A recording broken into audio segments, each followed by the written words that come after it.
відверто кажучи, у нас були спотворені земельні відносини мораторієм за часи його існування. Ми згадуємо, яке складне було в принципі функціонування ринку землі через те, що у нас існувала постійна турбулентність. Тобто у нас, окрім того, що там перший рік був неповним, другий рік початок повномасштабного вторгнення на працюючі реєстри, третій рік продовження повномасштабного вторгнення, четвертий рік у нас з'являються нові гравці. Тобто, якщо так розкласти по полочкам кожен етап, у нас кожного року є якісь нові виклики. І я хочу сказати, що ринок успішно обходить всі ці виклики, і тут хотілося б зробити акцент завдяки чому. По-перше, були встановлені дуже правильні запобіжники, які спрацювали навіть в такій форс-мажорній ситуації, яка виникла у нас в країні, на жаль.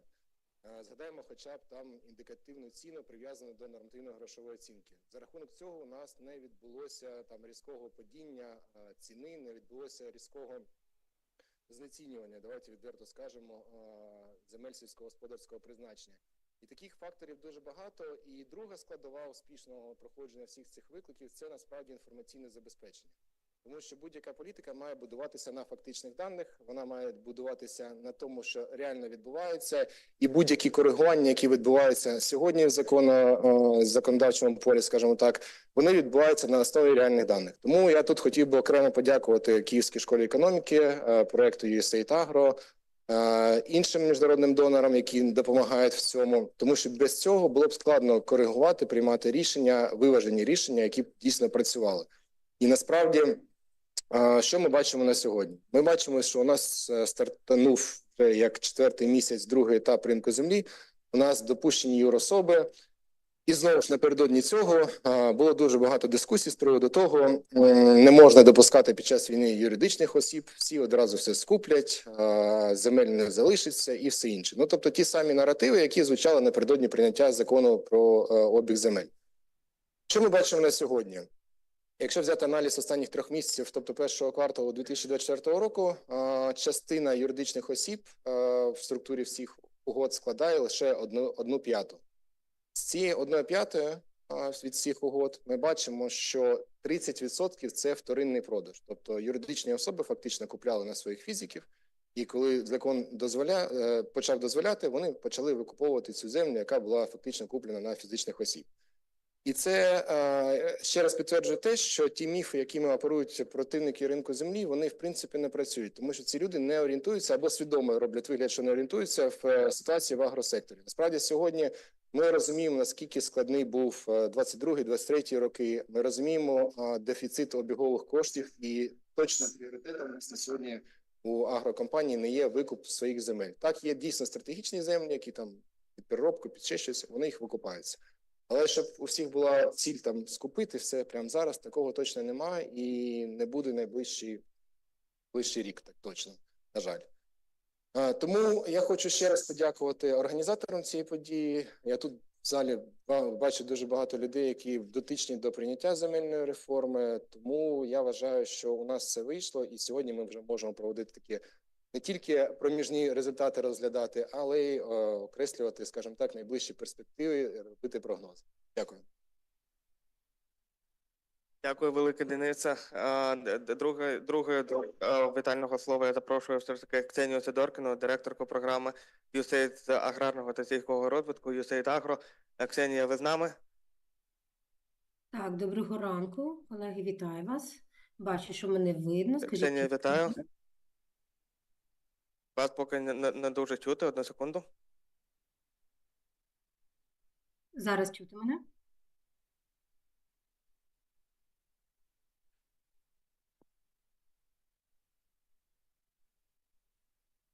Я дуже перепрошую.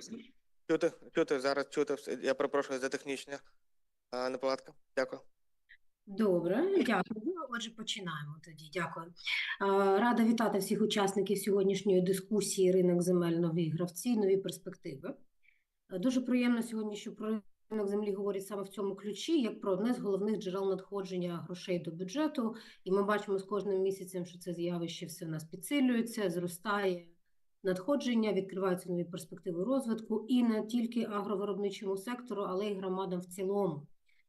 Як відомо, бюджети громади в 2023 році завдяки обігу використанню земель отримали майже 14% сукупних податкових надходжень. І більшу частину цих надходжень забезпечили саме земля, оренда земель комунального призначення. Земельні ділянки комунальної власності сільгосппризначення, передані в оренду через електронні аукціони, приносять громадам щорічно 428,5 мільйонів гривень доходу. І ця земля набула цінності і стала джерелом добробуту для села саме завдяки земельній реформі. І як же пан заступник міністра сказав, що цього року, коли стартувало другий етап земельного ринку, саме відкриття ринку для юридичних осіб, в агровиробників з'явилися нові інструменти для залучення інвестицій, для залучення коштів виробництва, що в свою чергу дозволяє швидше відновити сили аграрного сектору, особливо на фоні війни. Ну і ще нарешті Україна позбудеться цього ганебного і небезпечного явища, такого як тіньові схеми використання земель. Завдяки участі у земельному ринку юридичних осіб аграрії нарешті набули можливості отримувати фінансові ресурси під заставу земельних ділянок. І цьому сприятиме також нещодавне прийняття Нацбанком України рішення щодо підвищення коефіцієнта ліквідності прав на землю з 0,35 до 0,5. Ну, згодом сподіваємося, що ця ставка виросте ще. Це, в свою чергу, також надає можливість збільшити розмір фінансування, яке отримується під заставу земель для розвитку фермерських і інших господарств. Наше ж з вами завдання – це об'єднати зусилля для того, щоб ринок земель максимально реалізував свій фінансовий потенціал, залучати інвестиції і виконувати механізми, використовувати механізми функціонування прозоро та зрозуміло. І особливо важливу роль в тому для ринку земель має відігравати у відновленні громад, зокрема на доокупованих територіях. Адже ринок земель був запущений в рамках земельної реформи, яка включає в себе величезний блок соціально-економічних перетворень. Наступним етапом земельної реформи має стати адаптація земельного законодавства України до права ЄС і кращих світових практик.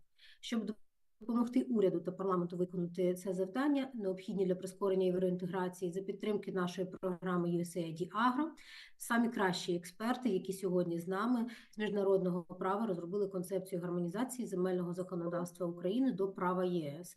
Сьогодні учасники дискусії одним із перших дізнаються про її деталі, і наша програма USAID AGRO буде і надалі підтримувати уряд і парламент в вдосконаленні земельного та аграрного законодавства задля зміцнення країни та розвитку українського села.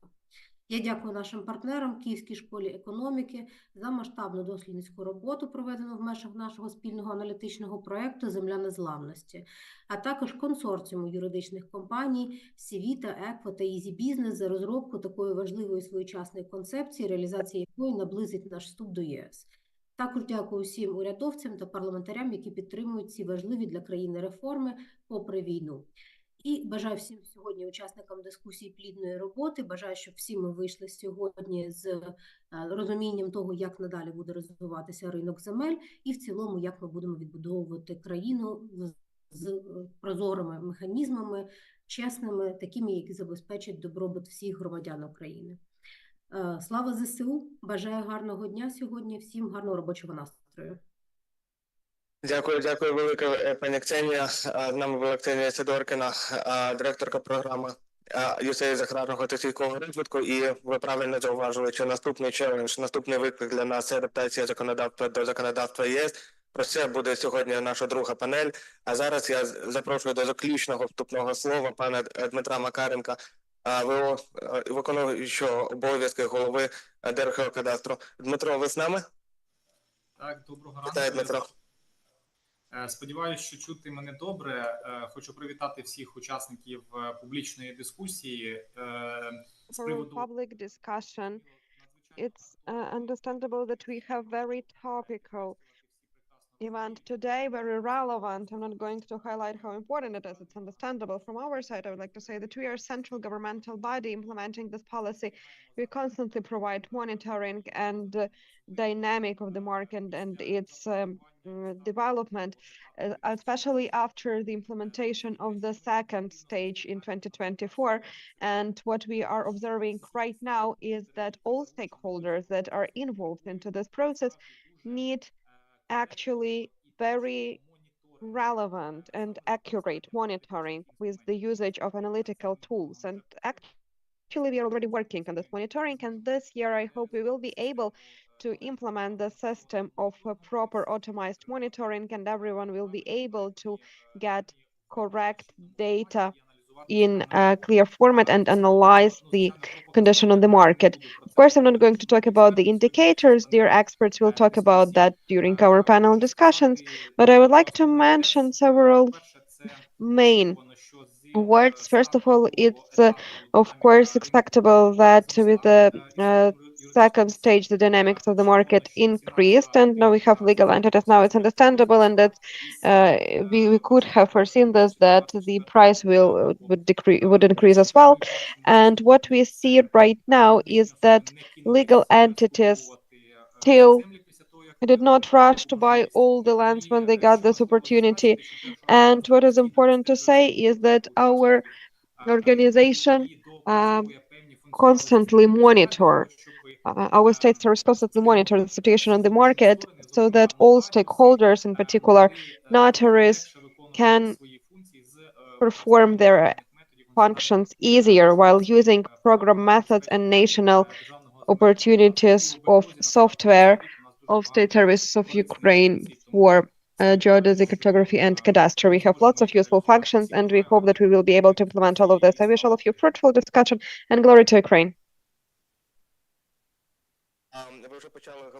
You have already started talking about main numbers, what have happened with the opening of the market for legal entities. Thanks for that. It's a great introduction to our next stage. It's presentation from Oleg Nevyevsky. Overview of the key results of the land market and summarizing the results of the Invincible Land Research and Analytical Project. Oleg Nevyevsky, please, the floor is yours with the presentation. Oleg Nevyevsky is Vice President of the Kyiv School of Economics for Economic Education, head of the Invincible Land Research and Analytical Project. So, Oleg, please, the floor is yours. Welcome. Hello, everyone. I hope that you can hear me well. Yes, we will get your presentation on the screen in a second. Of course, it's sorry that I'm online with you. Can you hear me well?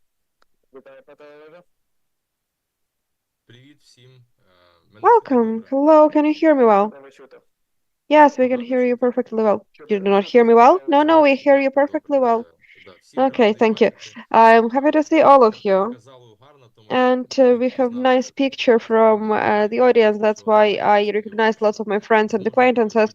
Sorry for being online with you today, but I still hope that I will be able to share with you the main things planned by all of us for this introductory speech.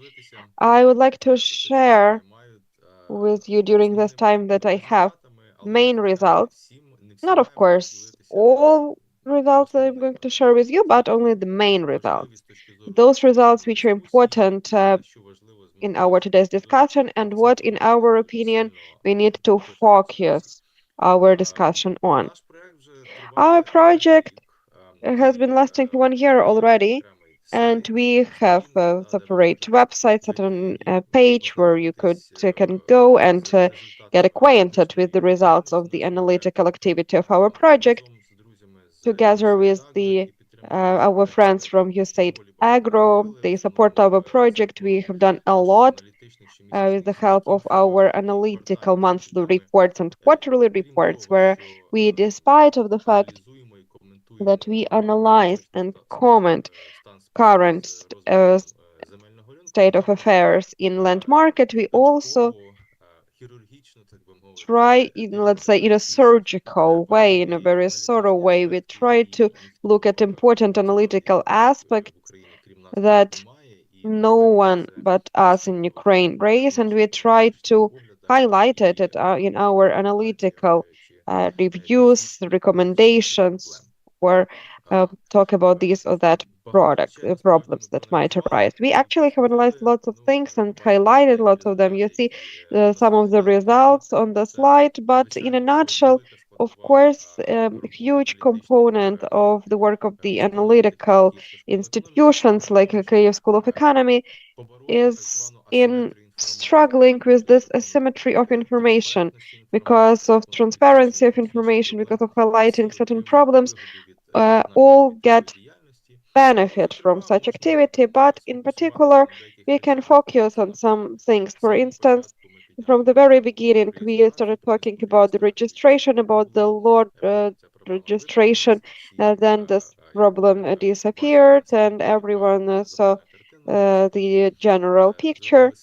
Then we got our contribution in analytical contribution, analytical impact to the activity of partial credit guarantee fund. We estimated the volume of crediting that can be involved through such fund. We have repeatedly discussed the topic of reviewing quotient of liquidity on agricultural lands as collateral. And also very important thing is that we already have a technology. We have built this technology of monitoring and analysis of data of land relations. We have a set of indicators which we are working with, and they give us opportunity to monitor and analyze everything in the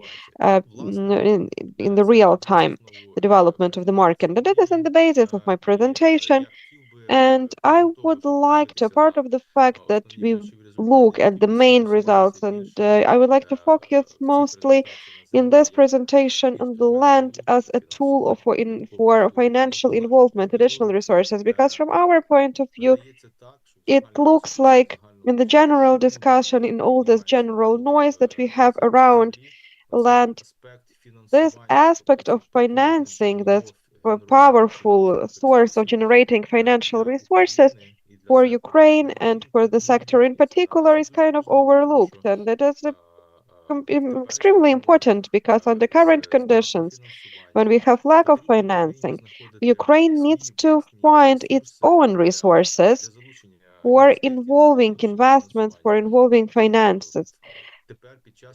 Now, during the war and in the post-war recovery, money of international donors and international financial institutions, that's great, but we also need to rely on our resources. And I would like to emphasize once more that market of land is that resource, underestimated resource currently that can generate pretty significant internal financial contributions, and they might help in the recovery and further development of our country. First of all, to outline the success of this market in 2 years, and as already mentioned, and Ksenia has already mentioned about that, from our point of view, market is developing pretty well, and this worked pretty well, or actually I would even say good. Of course, we need to correlate it with those conditions that market was launched in, and I would like to say that those conditions were pretty limited. We had a political consensus among main stakeholders during the launch of the land market, and you all remember well that on the first stage, these were individuals, not more than 100 hectares per person. Then we had additional limitations.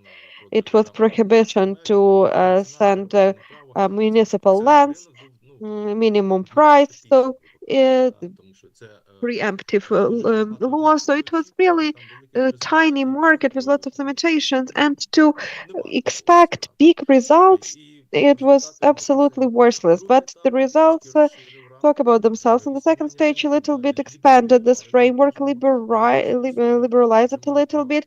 Now legal entities also have right to buy. Then we also had the opportunity to buy 10,000 hectares, which is actually also not a lot to talk about of Ukraine, but the results are following at this moment. Also, we shouldn't forget, because it's extremely important, that land market was not launched in a vacuum. It was saturated, I would say, by the whole range of other land legislation that allowed to launch this market in pretty comfortable conditions for Ukraine. Conditions which minimized certain asymmetry of information, that allowed through deregulation and decentralization of land relations to minimize level of corruption on places. Land auctions made it effective, such land transactions. And some other things, like, for example, spatial planning or national infrastructure of geospatial data.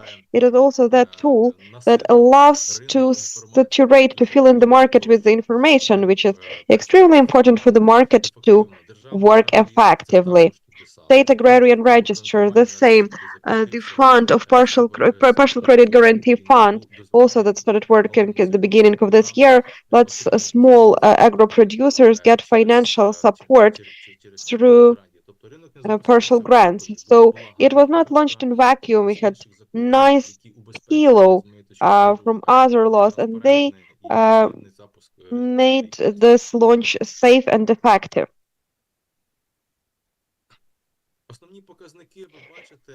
You can see main indicators. We have mentioned them many times already. Absolute indicators are pretty successful as well, but I would like to focus on the key indicator that let us say that it was good development. It's that in the circulation we have more than 1% of land. It is a really great indicator, and it's a great indicator if to compare it with what we started. And this market, this indicator of 1%, it's a normal indicator. On new markets that are just developing, we can expect even 5%, but we hope that when now we have legal entities and our market might get more dynamics and value, this percentage of land in circulation for 1 year will increase as well. So maybe it will be 3, maybe even 5% at some point. So we'll see the development of this market, but this 1% in our condition is a really great indicator, actually. It's a really good sign. The war, of course, influenced the situation. You can see at this graph, the blue line, that's how transactions developed in a cumulative way since we started this market, this land market. You see that we had certain break in it when the full-scale invasion of Russia into Ukraine started, and of course it impacted the dynamics, and this blue line started declining. If to extrapolate previous dynamics, pre-war dynamic, then we will see this gap when we have this intermittent line and a blue line. And this gap, it is actually this influence of war, this liquidity that we didn't get in its fullest. It's that information that we didn't get. It's this lagging behind in a way.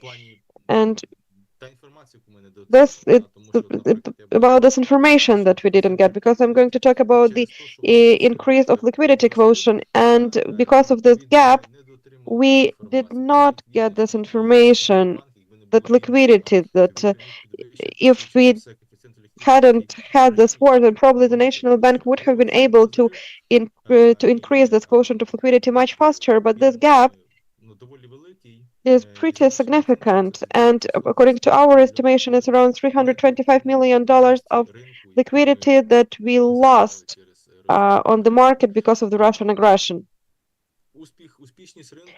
The success of the market, actually dynamics of the market on the territory of Ukraine differs. You can see that it's 0.5% of land circulation. Champions are Khmelnytsk and the Poltava regions, more than 2% of land in circulation. And of course, we have spatial differences in market dynamics. It would not be logical to expect that on the whole territory of Ukraine we would have the same indicator. So such variety is absolutely okay and absolutely normal, it seems to me. The capitalization is growing. That's important thing to mention. I would just like to say that only because the market exists, only because we have these transactions and dynamics, we have in Ukraine 100,000 hryvnias, roughly speaking, of potential, thousands billion of hryvnias of additional financing. I'm talking hypothetically. Later, I will tell you why, but it's all because of the increase of capitalization and liquidity of the market. So dynamics is pretty powerful at the beginning. You see that from the beginning of the market launch, the price increased by more than 10,000 hryvnia per hectare. That's great indicators, and they are important so that later on the market we have more and more financing, more and more financial resources. Usually, in circulation, we have commercial land. There is a huge demand for such land, and with this commercial land, and it also probably we would like to dispel this myth that we had before, that we see that there is a demand and transactions happen. Why it is important to have this focus on the land as a source of financing? Right now, Ukrainian agrarians and landowners are tied because of this war. On the one hand, there is a constant destroy of collateral or the capital of the market. It's ruined silos, cars, vehicles, yield, harvest, or animals, and it's all ruined all the time. Once again, based on our estimation that we conduct together with the World Bank, right now around 10 billion US dollars already destroyed, ruined. It's more than 30% of the sector actually ruined. On the other hand, we have loss of creditability, loanability, because logical expenses increased significantly, and because of the prices inside of the country on different crops now lower than expenses for production. That's why losses are around $70 billion. That's a lot, that's a huge number, because on the other hand, we have loss of collateral. On the other hand, it's loss of revenue and loss of loanability. And these are those financial ties our agrarians are in right now. And also, a land market does not have this dynamic yet, where we can support financing of agrarians to up to a certain benchmark that I'm going to talk about at my next slide. So to cover all those additional expenses, additional losses that agrarians suffer because of Russian aggression, then loss of revenues, and because of this need to finance working capital, it's like those daily or seasonal expenses that agrarians have. If you take all of this into account, financial needs and bank financing, it is now the main source of financing for agrarians. We see that financial gap for agrarian sector is more than $20 billion. So yearly, agrarians lose this financing. It's a huge number. And if to look at the existing sources of financing, for instance, then we will see that our market of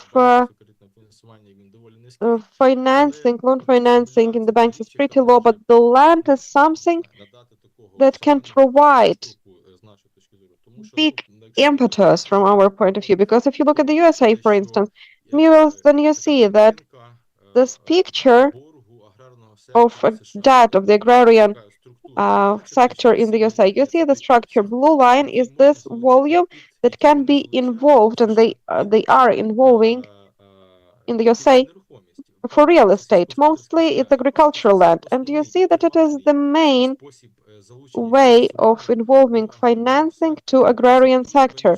So it is that benchmark, or that the benchmark that we can focus on, while when our market already has the same scale.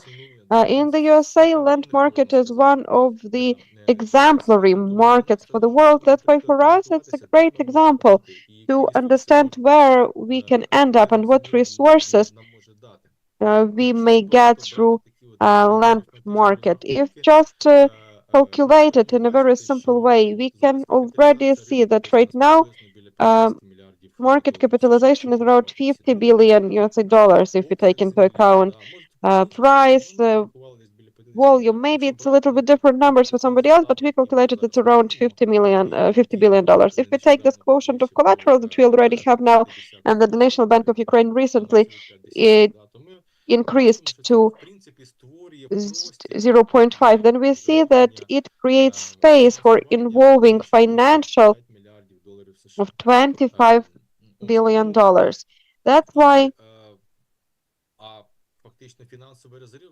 and actually financial gap right now is $21 billion. So such correlation says that if our market continues developing and if we have good dynamics, then potentially only because of this land market we will be able to cover our current financial gap that we have in agrarian sector. I'm not even talking about land ownership. So potential is huge, and we would like to emphasize about that all the time. The first results of the market, of the land market of the second stage, Dnes has already mentioned about them. They are pretty inspiring as well, and they bring us hope. We see that the price increased a little bit because of the appearance of legal entities, and they are on the same level right now, and they have been like the price has been like this since January, and it's probably this delta that the market did not have because legal entities were formally beyond this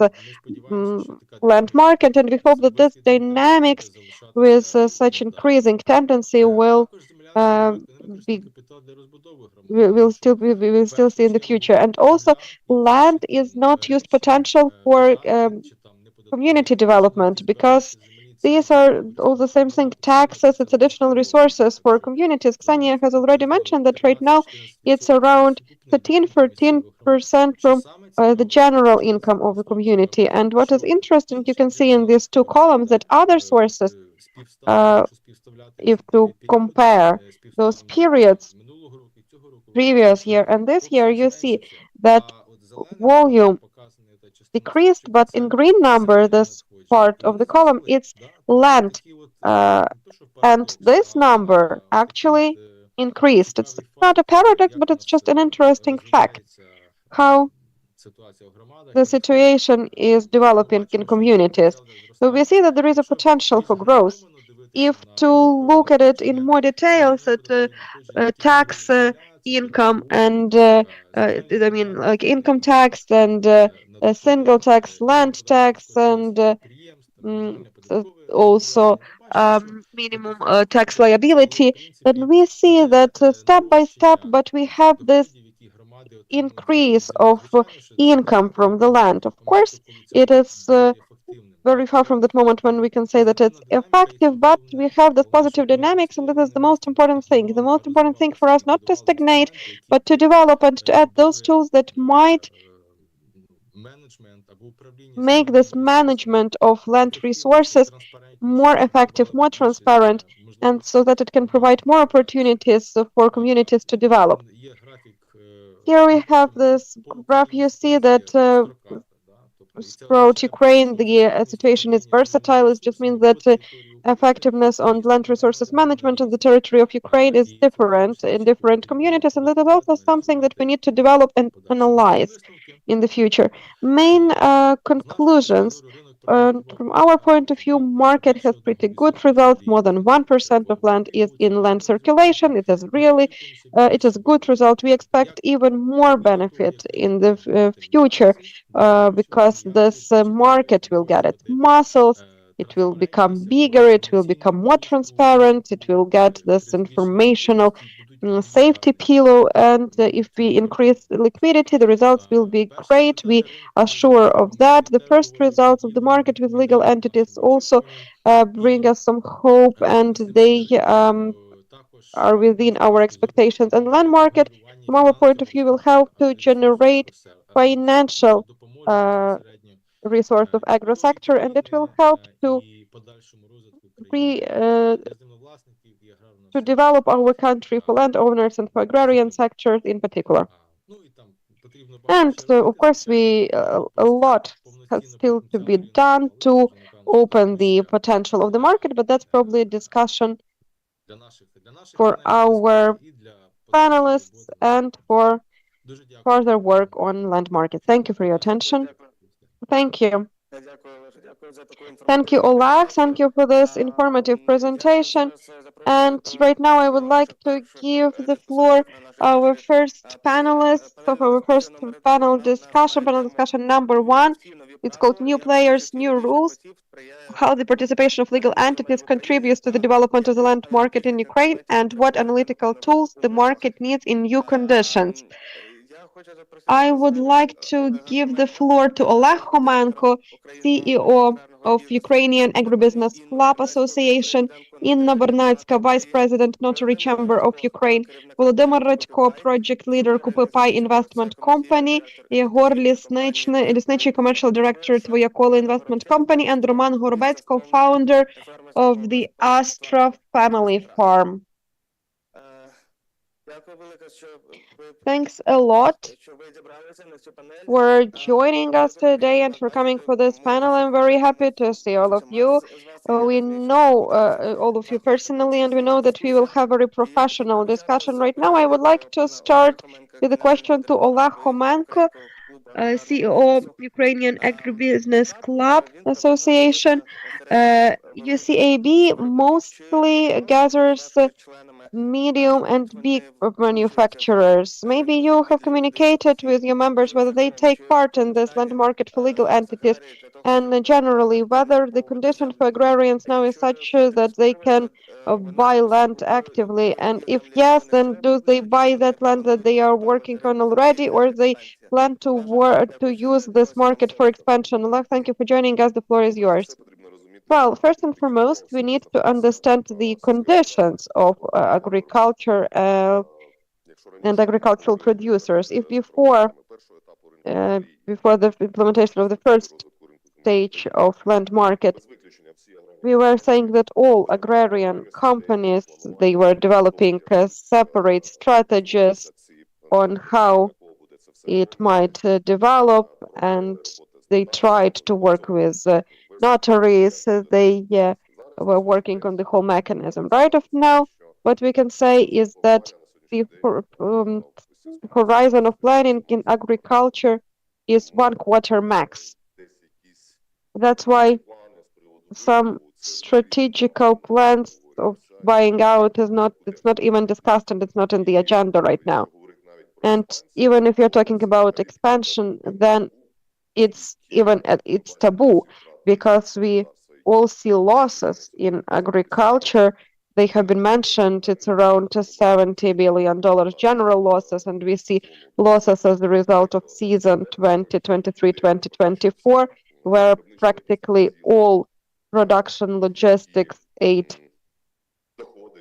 all extra income agrarians could expect to have. That's why right now we need to understand that all money that are accumulated and that are involved, they are mostly invested into production resources, improvement of technologies, and adaptation to our current conditions of agrarian business. So if we are talking about logistics, lots of companies right now invest in trains, they want to all become independent of logistics, because these years have shown us that agrarian sector, especially left bank Ukraine, Sumy, Chernihiv, Kharkiv regions, where it was extremely expensive to deliver their grain to ports and to western borders. That's why there is tendency for this. Also, lion's share of all money, accumulated money, go to update of production resources, because 2022-2023 we see the results in the registration of trucks, tractors. They are just catastrophically low, and that's why we need to there has been no update of technical base, and as of now it's very difficult to work with such resources that already have the deadline for the exploitation. So that's why if some resources are accumulated and there are certain plans, then it's only to improve condition of the enterprise as such, modernization of equipment, so that everything can be done on time. Then huge challenge is also, and that's why companies actually consider technology investments and they want to change everything for the best technology, is that we lack resources. We all understand that 50% of staff that is booked from mobilization, it's absolutely not enough to meet all the timelines. And that's why here now we are talking about optimization of technologies, optimization of resources, and it involves additional expenses because it means that all technological processes will be done with the involvement of less people, less human labor. And in land market, it's great that we have potential. It's great that despite everything, despite the situation that we currently have in the country, that it's functioning, that it is there, that we have indicative prices, they reflect factual situation. We have certain agreements. I cannot say that there is not buying out of lands at all. Some companies do buy it, but it all depends on what needs can be combined while buying such plots of lands. And of course, companies do that from time to time. We see it as a result of those 4 months of the second stage of land market launch. Potential is huge. Companies understand that, and they understand that in other conditions, everything will happen in a different way. So that's why we hope that we hope that Ukraine wins in this terrible war as soon as possible, and we have a hope that the market will still show its potential, show it grows, because actually we have seen everything, and Oleg was right to focus on the fact that lands, that is actually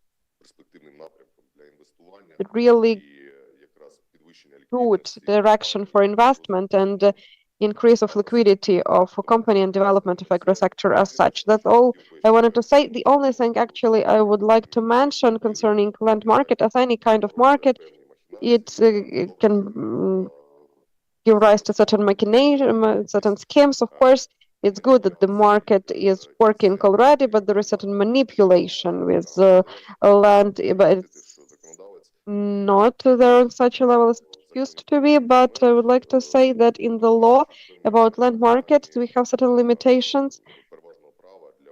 If to talk about preemption right in acquiring some lands, and some companies are using it right now, and some companies find niche for manipulations. So they not use this preemption right. They increase prices without informing anyone. So and it's really big threat we need to discuss. It might be like a protection for the investor, because in agrarian production, no one likes that something might happen on your field. So it's actually the segment to offer good activity for lands. And so land consolidation is a good direction as well. Yes, Oleg, we will definitely talk about consolidation during our second panel.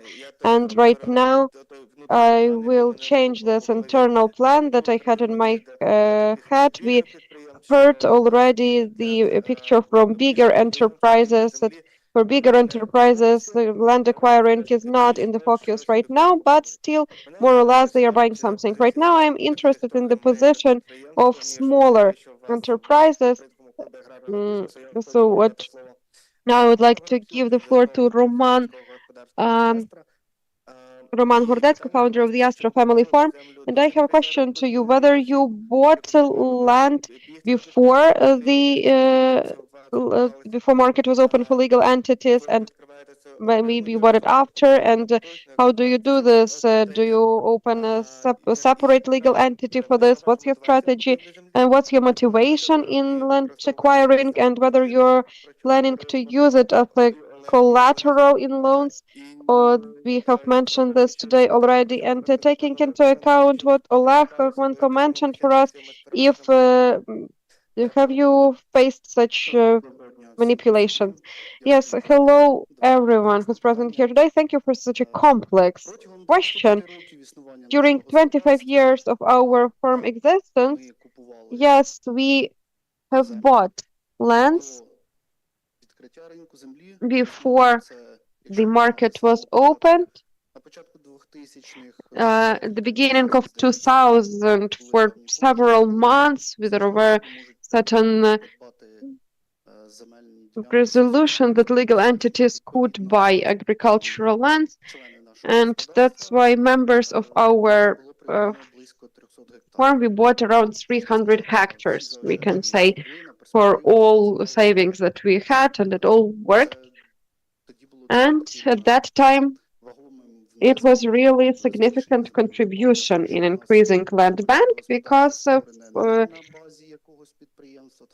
our farm was not created some kind of enterprise, but it was created from the scratch. And then when we have the moratorium, the ban in action, of course, we were working on that market that was existing at that moment. And when we started issuing lands to ATO participants, and there was certain market already formed as well, then individuals also were buying those 2 hectares. Of course, when in 2021 they opened it for individuals,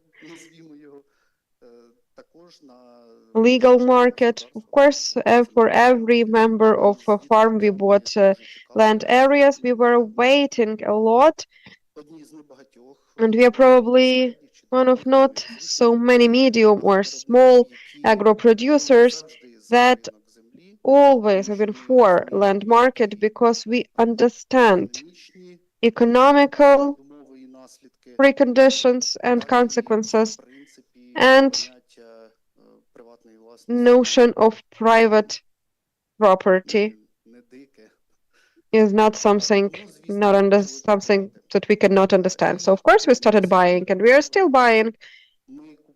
We bought since the beginning of 2024 up till now around 2% from our land bank. We have 2,200 hectares. That's why all free money that we had, we bought land. Why did we do that? Because there is certain pool that had desire to sell this land. So to manage to maintain good relations, because really people have different needs. It's not that they just sell their lands because they want to earn something or because they want to earn more money.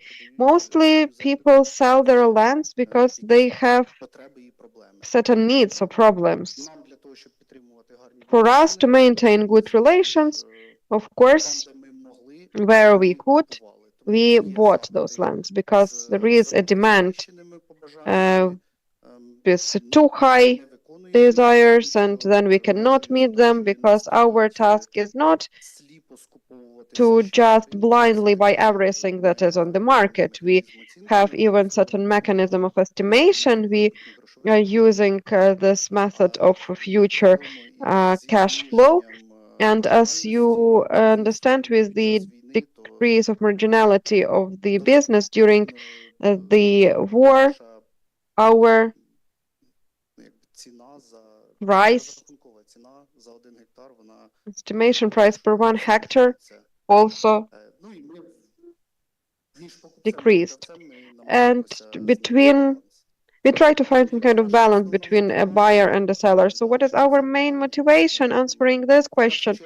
First and foremost is that every agro producer, agri manufacturer has land as main asset, not tractors, not warehouses, but land, because of biological, physiological, let's say, features of the land. It it can help the production to grow. All other assets, they are just auxiliary assets, additional assets. So we focus our attention, especially if we have such an opportunity to buy land. Do I consider it as a collateral? Yes, of course. And because as for me, my background is in economy, is in economics, and I understand that without using financial tools, the organic development is practically impossible, especially when capitalization increases, when cost of land resources increases. So from this just accrued net profit to buy out, to acquire land plots will be not very easy and even illogical. Thank you, Roman. It's actually it's interesting to hear about the ATO lands and how small producers were trying to survive without land market all these years, and how they are planning to use land now as collateral in their loans for getting loans. And that's kind of it was good for me to hear all of this, and thank you for sharing this in such a sincere way. Now I would like to give the floor to Inna Bernatska. For around 4 months, this land market for legal entities have been functioning for years. And my question was, everything is okay there in this market, or maybe there are some problems. And what can you tell about problem that Oleg Homenko has mentioned about this preemptive right, and what is the general price of for notary service while working on one agreement? Thank you, dear colleagues. Welcome. We are dealing with legal procedures, discussions about some main processes. We need to, it has to coincide with the economical sphere, but I can tell you about what we say. Every day, our doors open and somebody comes to us. We cannot work here with only one category, particular category. The spectrum is extremely wide for sellers and acquirers. It might be big legal entities, it might be small farms, private entrepreneurs, and even regular citizens. When they want to buy 15, 20 hectares of land and have their own kind of farm. And we also see that we have more legal entities now. Concerning the first stage of land market, maybe someone was not extremely satisfied with that, but I can tell you that we saw how it was all going on. And we are very happy from the fact that we do not have any kind of criminal scandal or any other illegal manipulations that might ruin the trust to the very procedures on the land market. When we started, we had certain new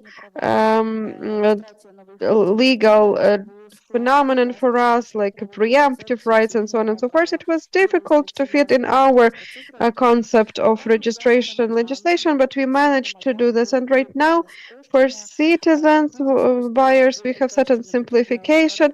It's really much simpler that we do not to count all the lands, and that we have separate land for agriculture and for gardening in populated areas where we have the simplified procedure of audits. What is happening with legal entities?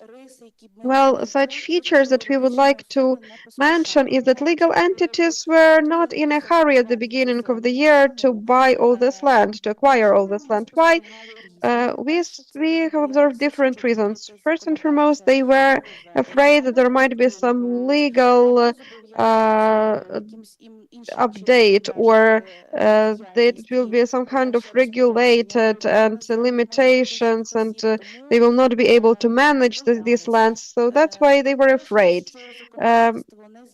When they saw that legislation is stable, we got requests, but through between in legal entities and the lawyers that work with them, there is an opinion that actually, since before it's not widely spread, they buy it for individuals, on behalf of individuals, because they consider that we might have some state raiders. I mean, if the legal entity is very attractive and interesting for different stakeholders, they might bring it to bankruptcy, some tax fines or audits during not during the war, because now audits are limited, and for every legal entity, some audits it might be connected with taxes, collaterals, and sanctions. So that's why it is legal entities are very much interested concerning protection of their property, because all those assets and land plots that they will acquire and that will be their private ownership will be very easy to use it as a collateral or for collection.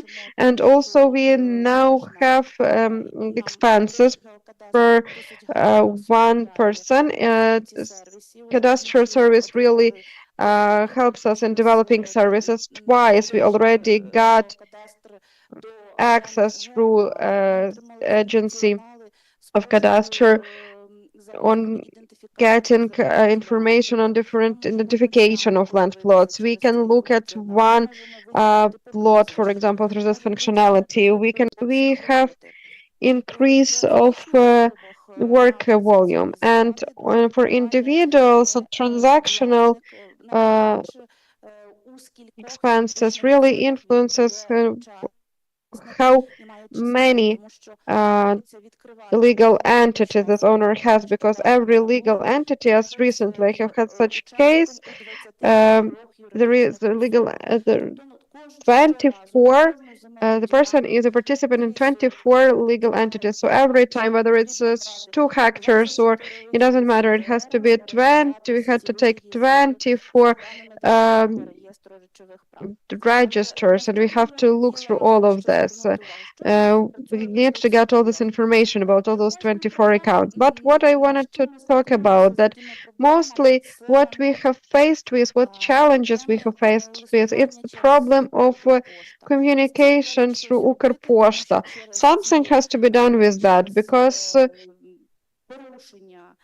of the violation of providing postal service. If there is an opportunity that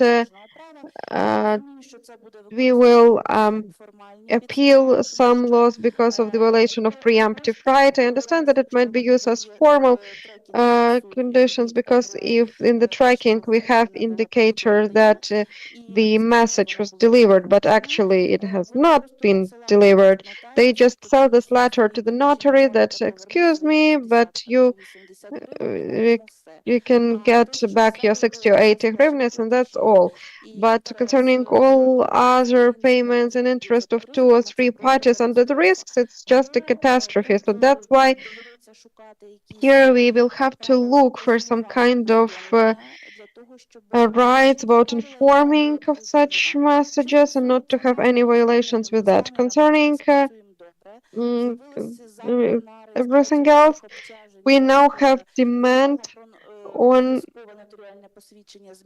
obligatory changes in the rent conditions, because when there is the information is sent, then there might be a violation from the side of seller and acquirer. For example, the agreement for rent ends in 2026, and they in parallel they try to send this, but at the same time they might change agreement, and the land is losing its price because it's going to be in rent all the time. And they register such things because there are some examples when those additional agreements are not signed by the owners or renters and landowners, and that some not understandable documents are given. But for the owner to protect his or her right, they have to go through court administrative procedures, and it's time consuming and it's very difficult. Some changes also happened since the 12th of March, and now we are preparing new set of changes with the Ministry of Justice. It will be mostly about legal entities, because in general we understand that legal entity cannot acquire ownership of more than 10,000 hectares and taking into account lands of its participants. But we see that the responsibility of notary to explain but not to check, but notary cannot always do that. What I would like to say also, because I see that we have here the representatives of buyers, you are using lots of proxies while buying and making such agreements. And please pay attention that such agreements have lots of problems and legal mistakes, and it might be a reason for annulling such agreements, because the owner might say that it's not what I meant, and so on and so forth. So first and foremost, the right of attorney should be checked carefully, and control actions of proxies, because if there are lots of proxies, we notaries, we see certain cases, then when right of attorney is given, when they have opportunity and access to bank accounts to open and to close those bank accounts between agreements, representatives can also might have certain transactions that have nothing to do with that agreement, and they have their interest in it. So that's why control, power of attorney, control representatives, through proxies, and definitely that's for sure, that's when the work is done, when everything is paid, you should control that the bank account is closed for that person, so that later we do not have some kind of credit card and someone might take money from that credit card. We know that it's no cash payments, and villagers and small enterprises, we already understand how to pay without cash. But if it's done during 3 days, or there might be some other situation, you need to understand that that's how it has been agreed with the bodies of the registration, but it has to be all fixed. I really like it when buyers get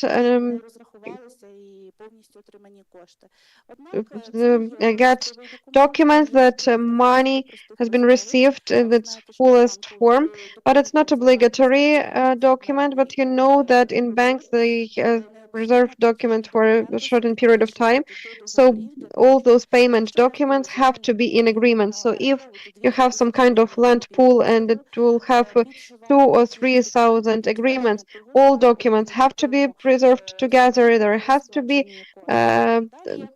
it has to be proved that all money has been paid. Without taking lots of your time, I would like to say what notaries check right now.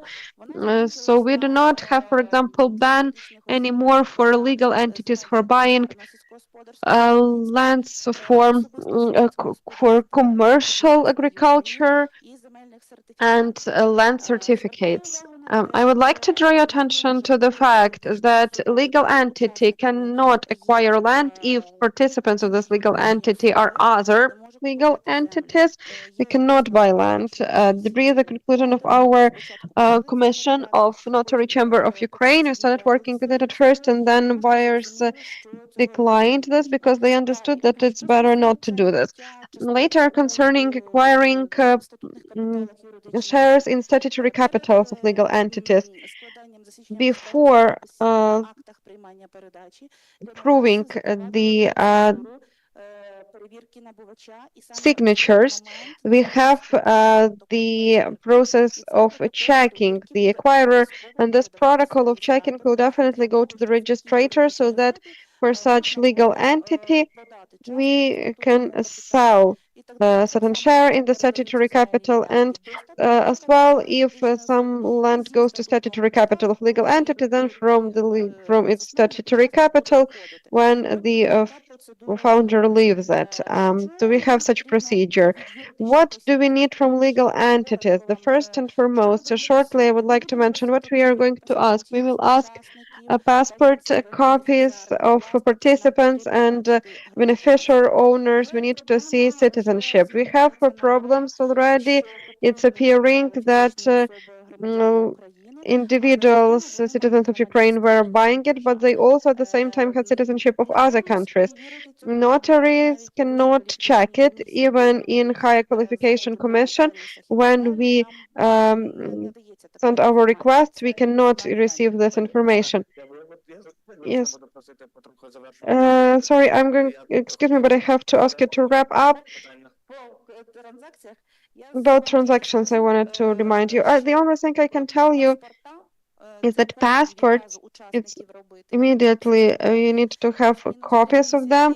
They will be valid for around 3 months, and structure of ownership, so that every legal entity can have its structure of ownership and sources of income. What I also like to say that we now have this not very nice court practice that lands for farms are bought not by farms. For instance, some kind of limited enterprises, and we need to pay attention to that. So either to change its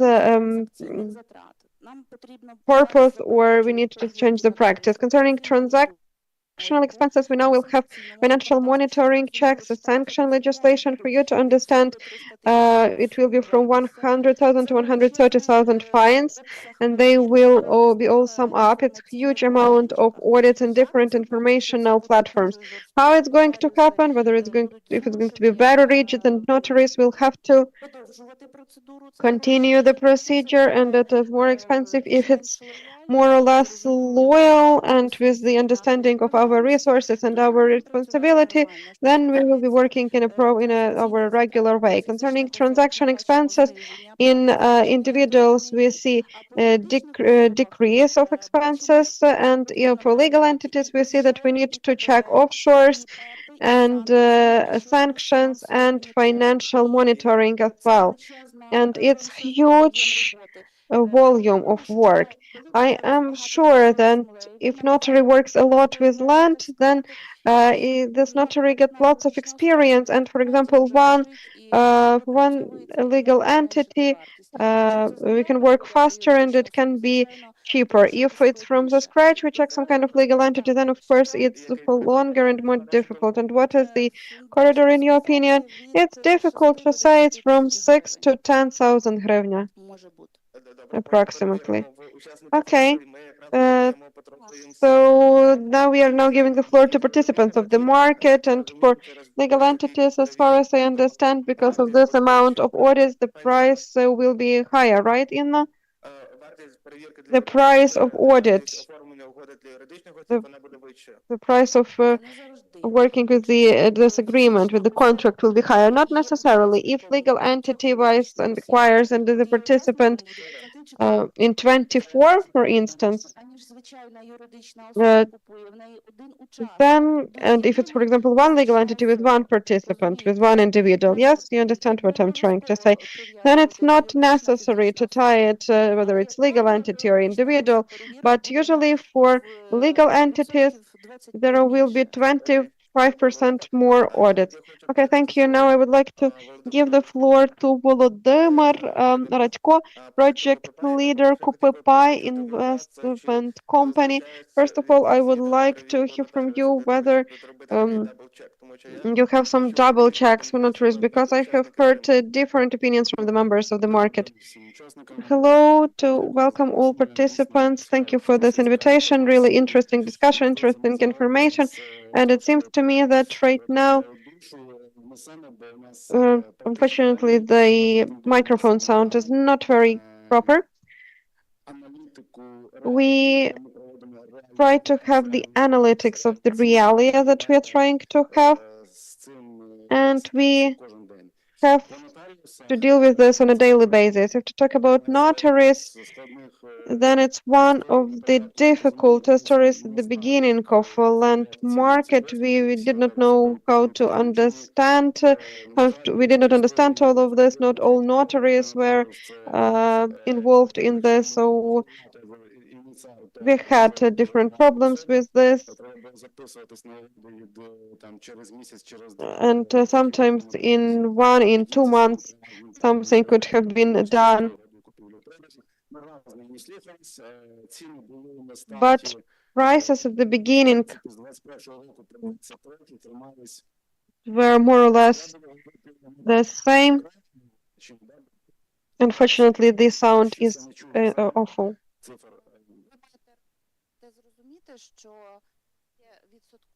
You have to understand that there are percentages payments, and there is also that payment taken by notaries. Yes, but what investors have to pay our client, our investor, this is that price. We understand. I understand, but we would like, it's interesting for us to hear the amount that has to be added. It doesn't matter. We are talking about notaries and how much they earn, but I'm talking about this general number that is needed for this agreement to conclude of a seller, because it is all that it's still something that is under negotiation 50-50 or paying to investor. In our conditions, it's always investor, but we have such situation on the market when they pay in a different way. The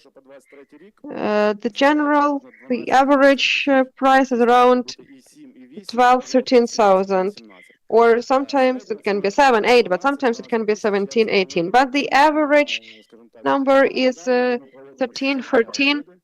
We are planning, and we have agreements every day. It's the number of real agreements, real contracts. At the end of 2023,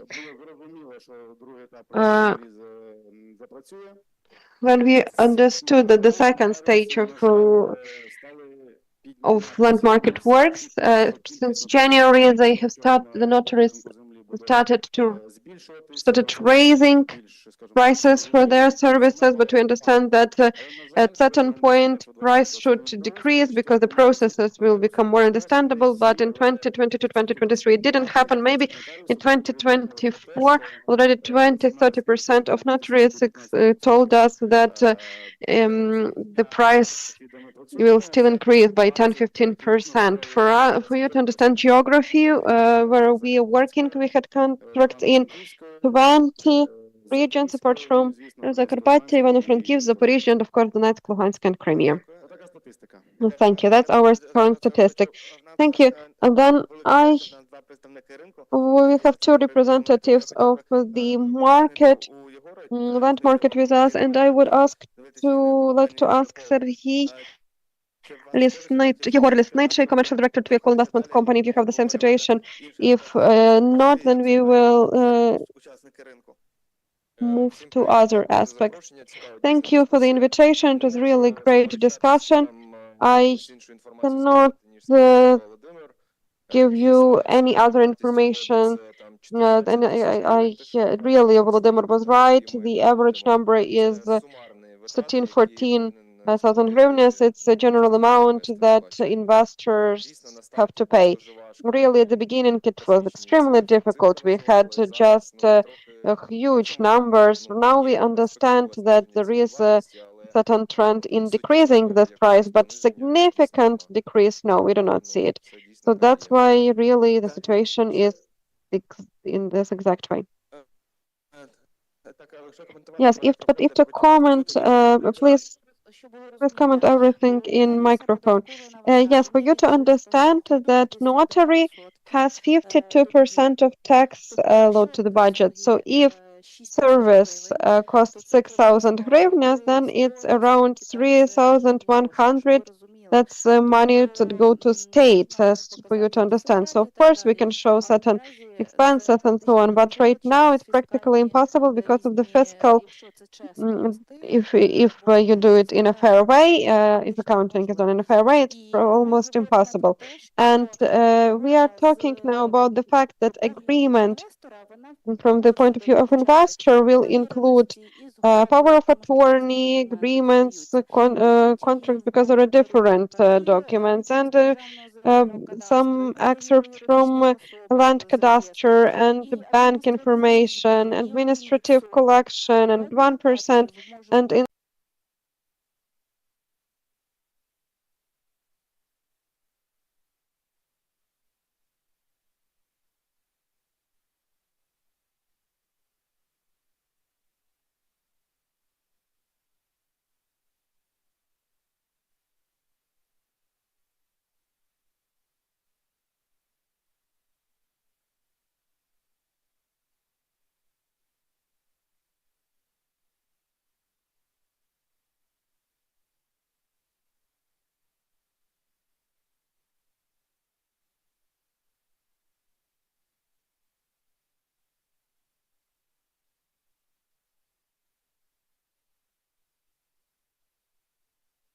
Їх, маю надію, вони будуть дивитися we сьогодні. hope that they will be watching our today's discussion, and if they hear this number 6-7, they will tell Volodya, give us agreement for 6-7, and this indicative price that was there, it's twice lower.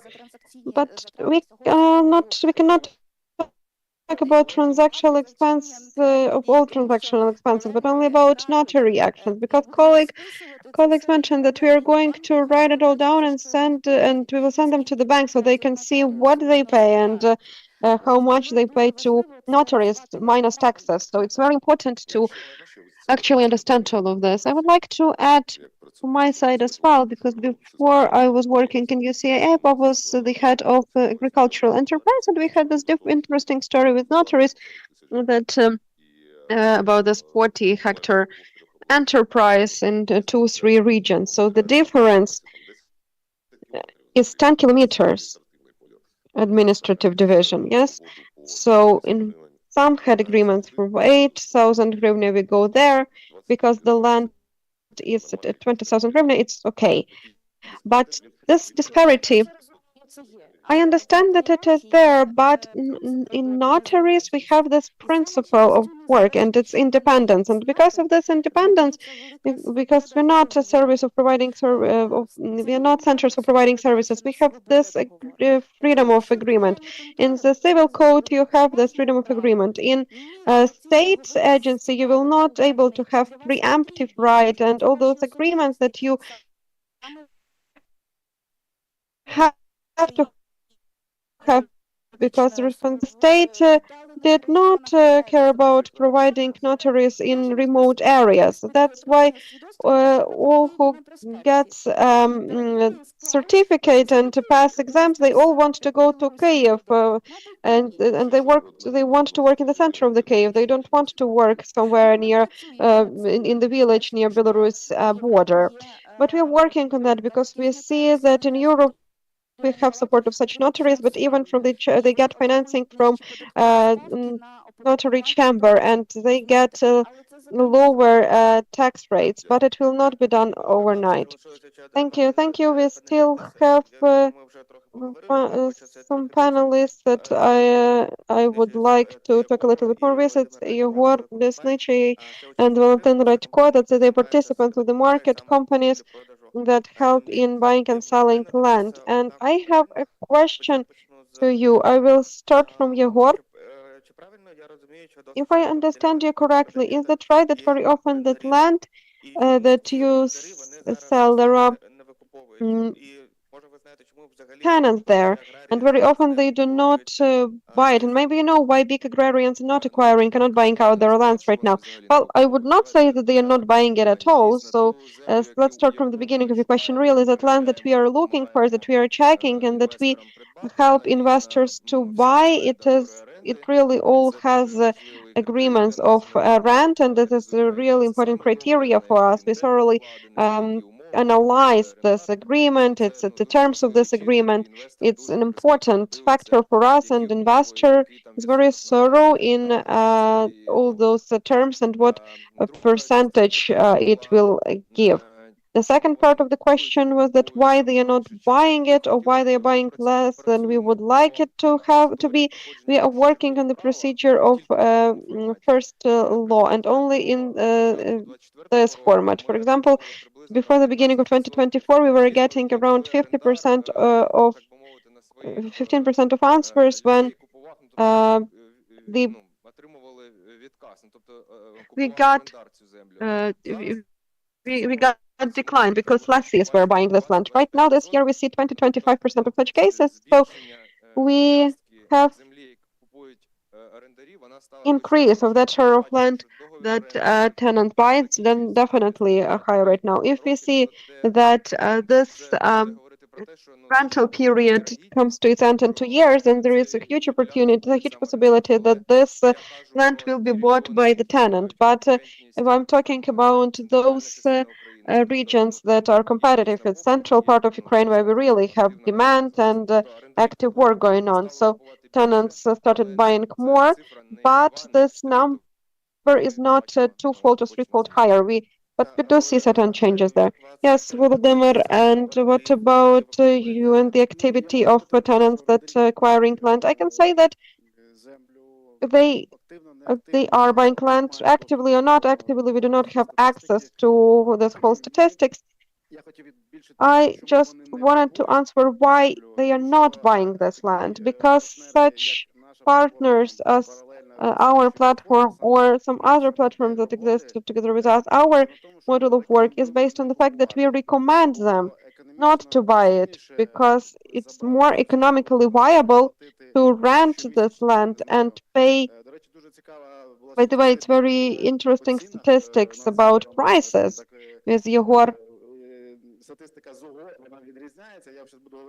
The statistic changes a little bit. If there is an opportunity, I will tell you the numbers and agreements a little bit later. But our offer, who are we? We are this marketplace on buying agricultural land. But our model is that we come to the holding and we say, you have preemptive right, but we can guarantee that we will save this land bank. Do not buy, do not invest money in land, but invest it in development of technologies. And we will find you the investor that for 15, 20 years will give you this land for rent. And in our imagination, we have this ideal model when without preemptive right and in 2-3, not in 2-3 months, but in 1 or 2 weeks, they can sell their land. And then they do not have headache about what to do with this land bank because they have long-lasting agreement. Investor already gets ready-made tool. It's like a ready business that is working on normal conditions. There are conditions written out how it's going to be indexed and so on and so forth. So that's why for us it's okay. When holdings, agrarians are not buying this land, I can tell you even more that since 2024 we started getting offers from small farmers. They bought land for individuals on behalf of individuals, and now they either want to free their money because it's not capitalized in loans and they are ready to sell it, finance it, or give it for us to the rent, or when it's all in statutory capital of their enterprises. And they are also telling us, buy this because to sell from one individual 100 hectares, it's not very relevant from legal entity. If it's the third group, for example, it might be cheaper. The taxes might be lower. So that's why we are inviting different agro companies to cooperation. We are ready to provide this financial shoulder. It's faster than the bank can do it. It's more economically viable. And as of now, the general rent is 120. The price for land is $1,500 in hryvnias. It's 50, almost 60,000 hryvnia. And the first quarter of 2024, 67,000 hryvnia. This is our data, this is our statistics. That's great. I actually wanted to discuss with you the price that you see on the market, because every time when we are talking about prices in our reviews, we mention some numbers and they look decreased because prices at auction are 4 or 5 prices higher than we see in agreements, and more than 50% of such agreements they have this price that equals normative monetary valuation. So those numbers that we usually see, 40, 42 hryvnias per hectare, these are much lower prices. Reality is a little bit different. And you say that real price is around $1,700, $1,800. These for the first quarter of 2024, numbers of 2023, 57, a little bit more than 56,000 hryvnia per hectare.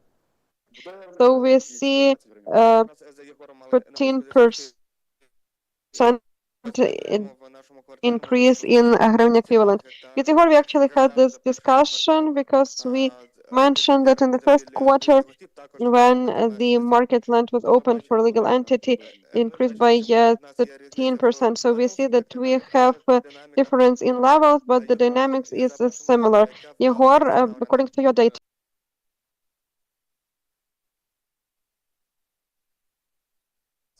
Наприклад, там може бути 2400, for 2600 example, доларів. there it might be $2,400, $600 per hectare. If you talk about Chernihiv, Sumy, those areas which are very close to the border, then we do not have huge amount of agreements there, because when investor hears Chernihiv region, even if you say that they work there, they all get money, it's not so bad, but we do not say 50 kilometer zone. Then lots of investors, they just say, wait a little bit, give us something a little bit further, I want to sleep calmly at night. So that's why we do not have huge amount of agreements. There is 2,100, 2,200 per hectare, but those that were coming to this, those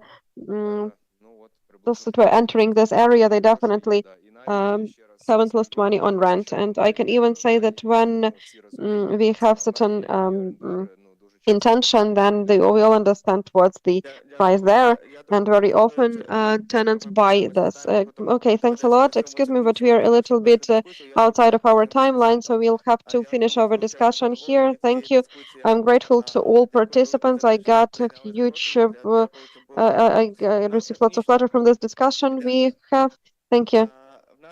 We have a technical break for 2-3 breaks so that we can drink water and prepare the stage for next participants, and then we'll continue.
Ні. Ми зараз розпочинаємо нашу другу дискусію. We're starting our second discussion, but before that, we have the second presentation. The presentation will be very interesting. It's going to be about the analysis of the EU requirements and legislation. Our discussion, second discussion is called current issues of improving legislation to realize the potential of the land market and in the context of the integration of Ukraine into the EU. I would like everyone to take your places because we have the second discussion, and after that we'll have time for socializing, for coffee break. So please take your seats. Потроху збиратися. Еліна, ні, ми спочатку.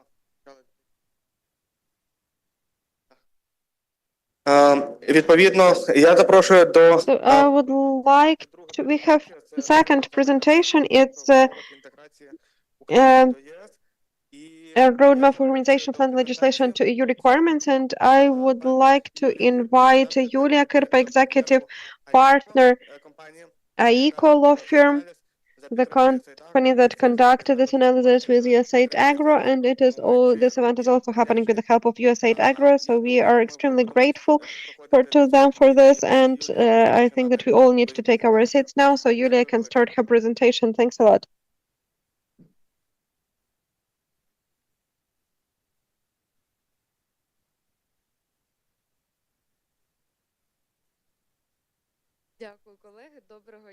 Thank you, dear colleagues. Hello, thank you for such an opportunity. I'm really happy to present at this event the concept of our joint work on the project with the USAID AGRO, Civita and Easy Business on implementing best practices of land legislation in the EU,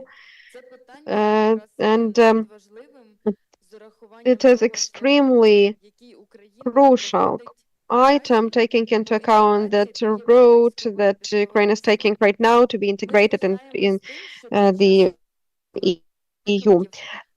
We are very proud that during such challenges and during this invincibility, we together with USAID AGRO, Civita, and Easy Business have been cooperating and have been developing this important project from the point of view of its importance for the country and community, because its aim is to harmonize Ukrainian legislation with the EU legislation.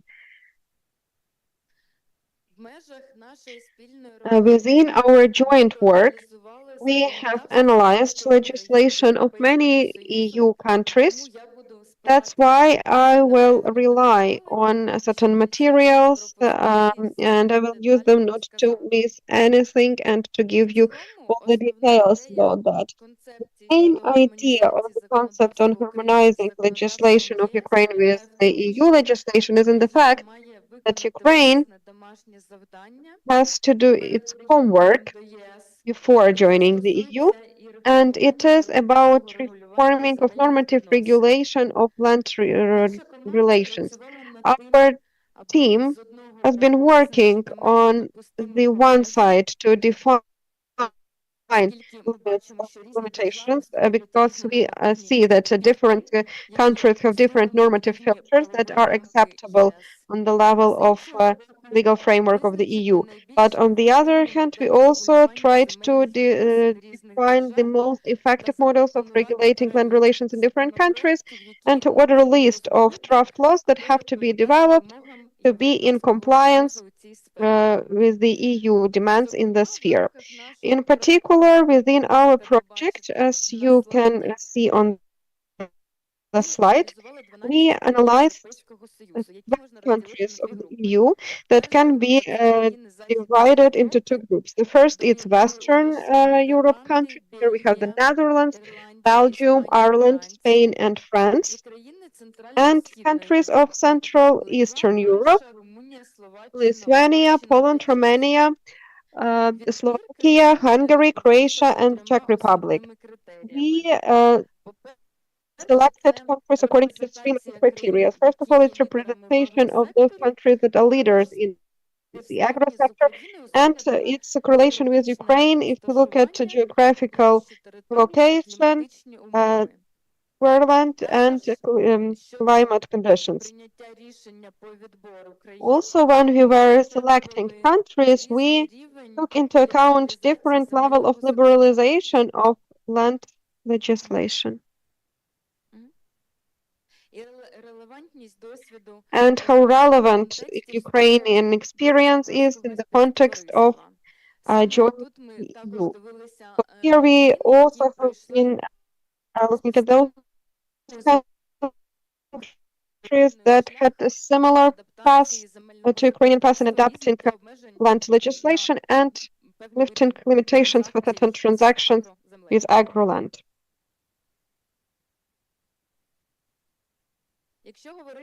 If we talk about the main science of regulation, and based on the result of our analysis, we have defined following key signs.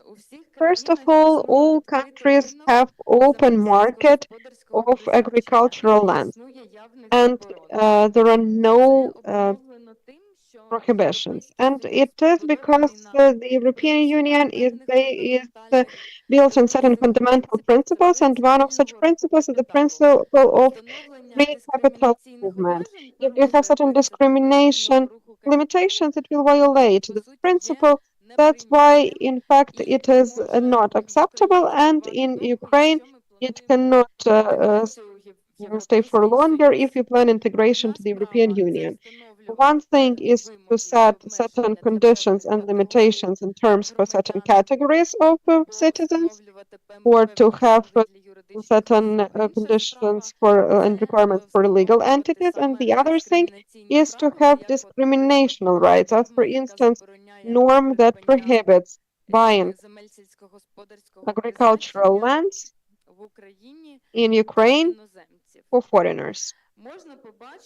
We can see that the most liberal legislation is in Belgium, there, and in the Netherlands.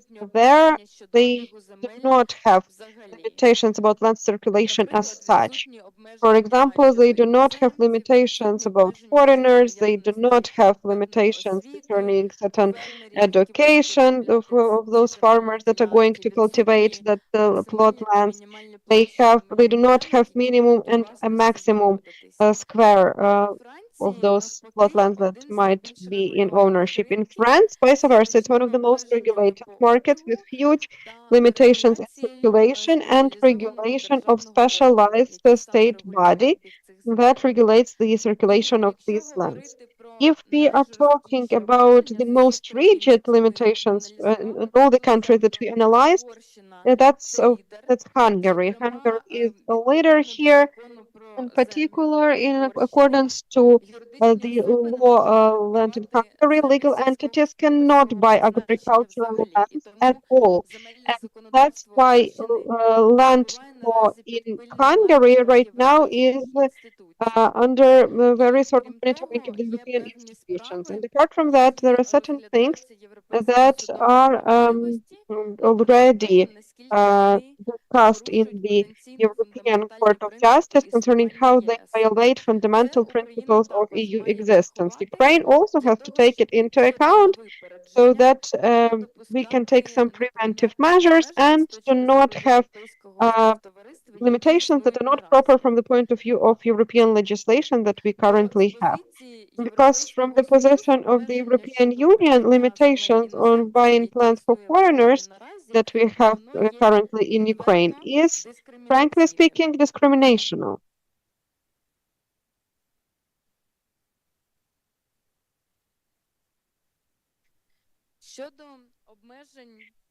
Concerning limitations of land circulation in the EU, we have certain limitations, as I have already mentioned.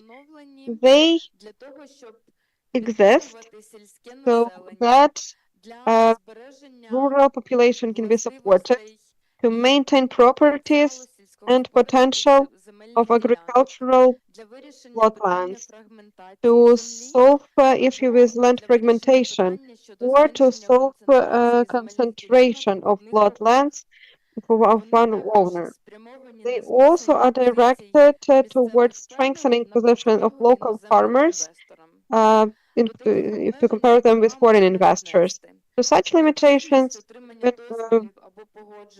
we can say that it's necessity of getting special approvals of bodies and ministries, necessity of getting special status farmer, or having profile education for buying agricultural lands and its other agricultural activities on such lands. But once again, these are special needs, they are not discriminational. Turning permission to conclude agreements in the EU countries. In some analyzed countries, any kind of agreements for agricultural lands should be approved by the regulator. In particular, in France, such Пані Юлія, я попрошу трошки. Julia, could you please talk a little bit faster because we are already lagging behind. Okay, then let's focus on main issues concerning limitations for non-residents that exist in such EU countries.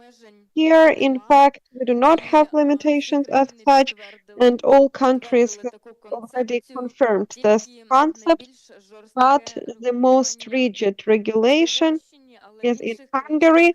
In other countries, they have certain additional limitations. For example, in Slovakia, it's reciprocity, a principle of reciprocity. So if there are only those countries can buy lands that are citizens of Slovakia. In Ireland, they also need to get permission of the Land Commission.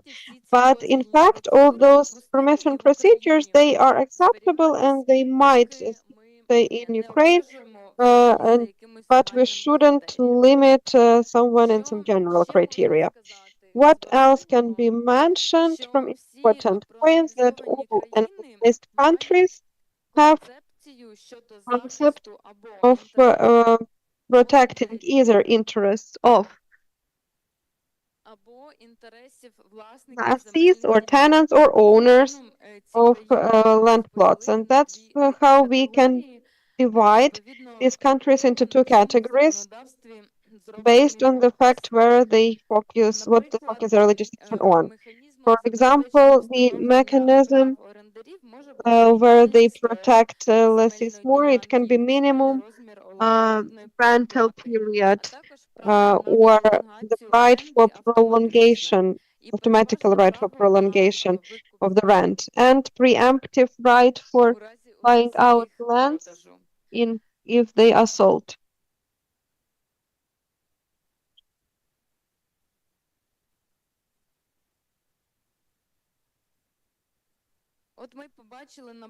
So we have seen, for example, that in some countries, analyzed countries, on the legislatory level, they have the minimum rental period from 5 to 27 years, depending on the cases. And preemptive right for buying rented land is in Spain, Hungary, Romania, Belgium, and the Netherlands. In France and Poland, this right is under the condition that rent is no less than 3 years. In France, if the tenant wants to acquire land, they have to cultivate it during the next 9 years. And another group of countries actually is focused on owners' rights. For owners, it can be maximum rental period, because if this period is violated, then that's already questions concerning ownership. And in EU countries, this period can be from 15 to 36 years, for instance. Also, in a nutshell, I would like to mention that all countries in general think that consolidation of agricultural lands is a positive notion. They implemented on the legislation level, they implement for this consolidation, and some of such tools can be also used for Ukraine, and they will be relevant in our conditions as well. Concerning system of land registration, then we have seen that in analyzed countries we do not have a unified approach. In most countries they have a single system of registration, but in Belgium, Spain, France, and Croatia, they have different approach, and they have two registers with analogy with Ukraine. And we, in our opinion, we also can say that taking into account the EU experience, that optimum system is a single registration system that is not split but synchronized with the system of land cadastre and register. So that's why in this case, young EU member countries are more progressive and have more progressive models of registration. And the last point that for Ukraine right now is very relevant, it's using lands for social needs. Why it is very relevant for Ukraine? Because we are dealing with the war, ongoing war, and it's understandable that in some cases we will have to expropriate this land, for example, near critical infrastructure or border areas, so that we can address it to military needs and challenges. We can say here that we have analyzed all progressive experience of the European Union in that matter, and we offered to develop a special draft law on the procedure of land expropriation for social needs within our concept on legislation harmonization. If we rely on those aspects that were defined in the EU countries and by the European Court of Justice as not applicable and something that has to be reflected in the legislation of all countries that would like to integrate to the EU, first and foremost, it is not proper to set some other rules of land expropriation for social needs, but expropriation with market price.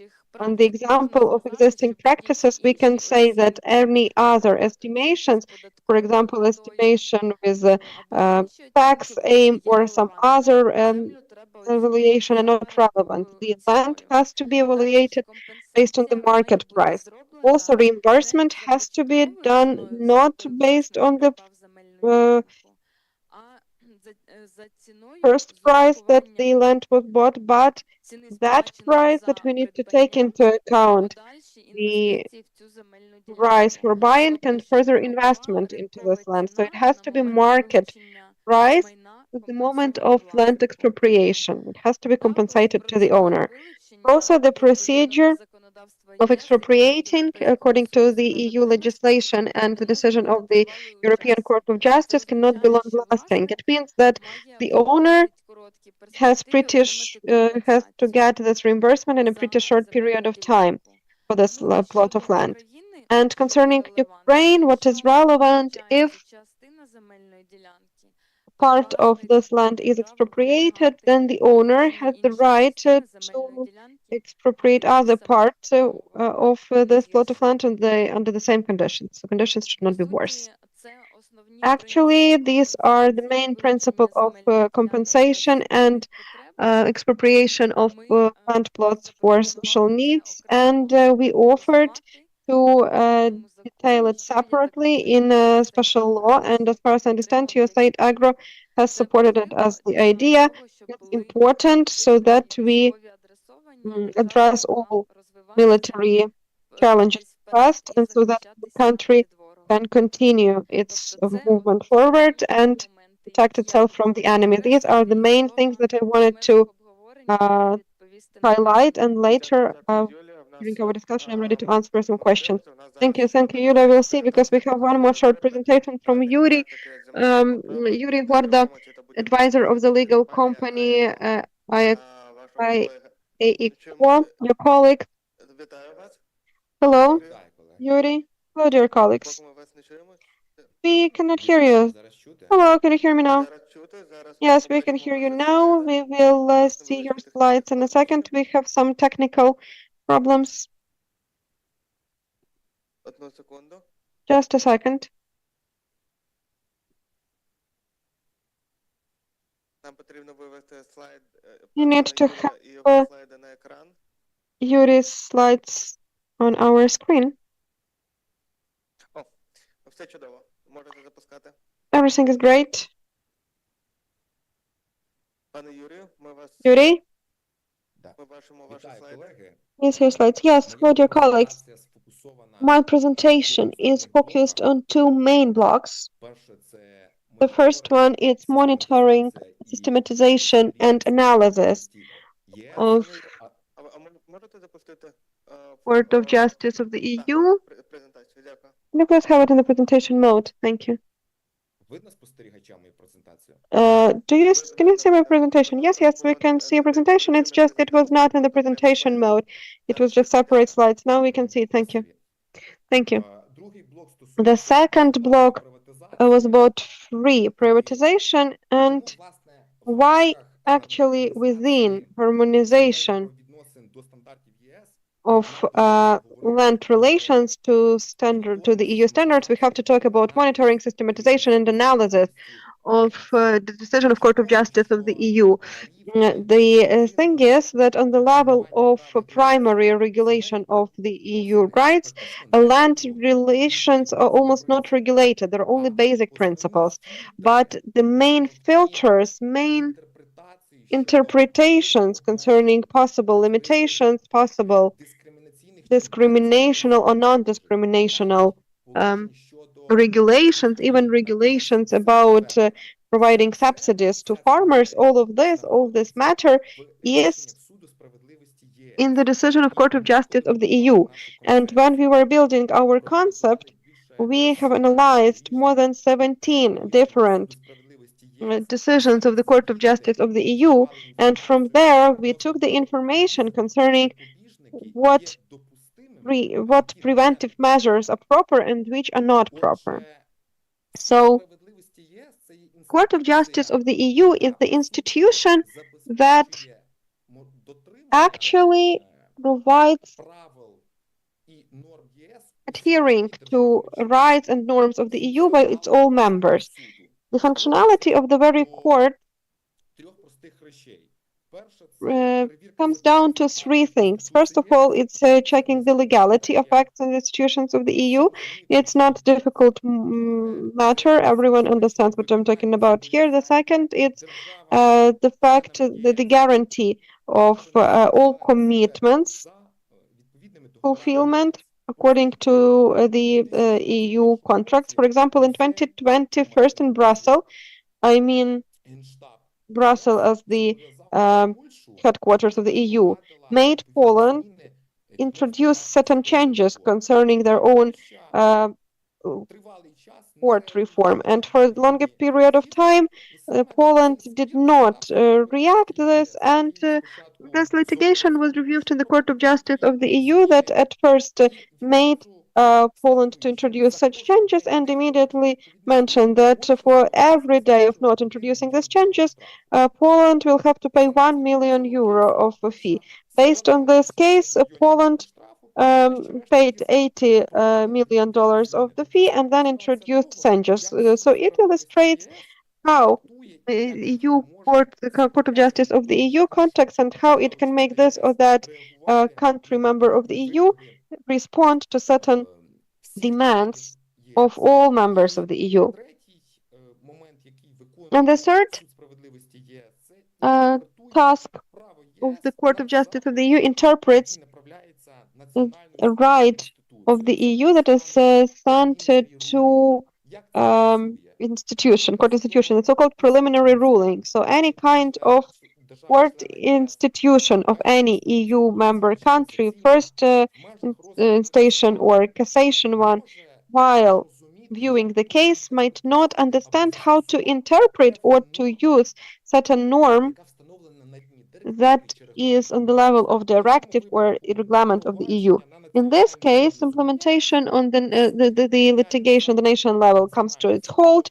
The national court sends request to Court of Justice of the EU so that this institution interprets and explains how this norm or directive has to be used. But it's worth mentioning here that the main aim of Court of Justice of the EU is not solving certain case and or not correcting a mistake that might be done by the national court institution. The main idea is to formulate legal tests that in the future all national court institutions on all levels will be using on the same level. So to form the vector how this court practice should in the future be developed in a specific case, in a specific direction. Yuri, please talk a little bit faster because we are very much behind our time. I'm talking as fast as I can.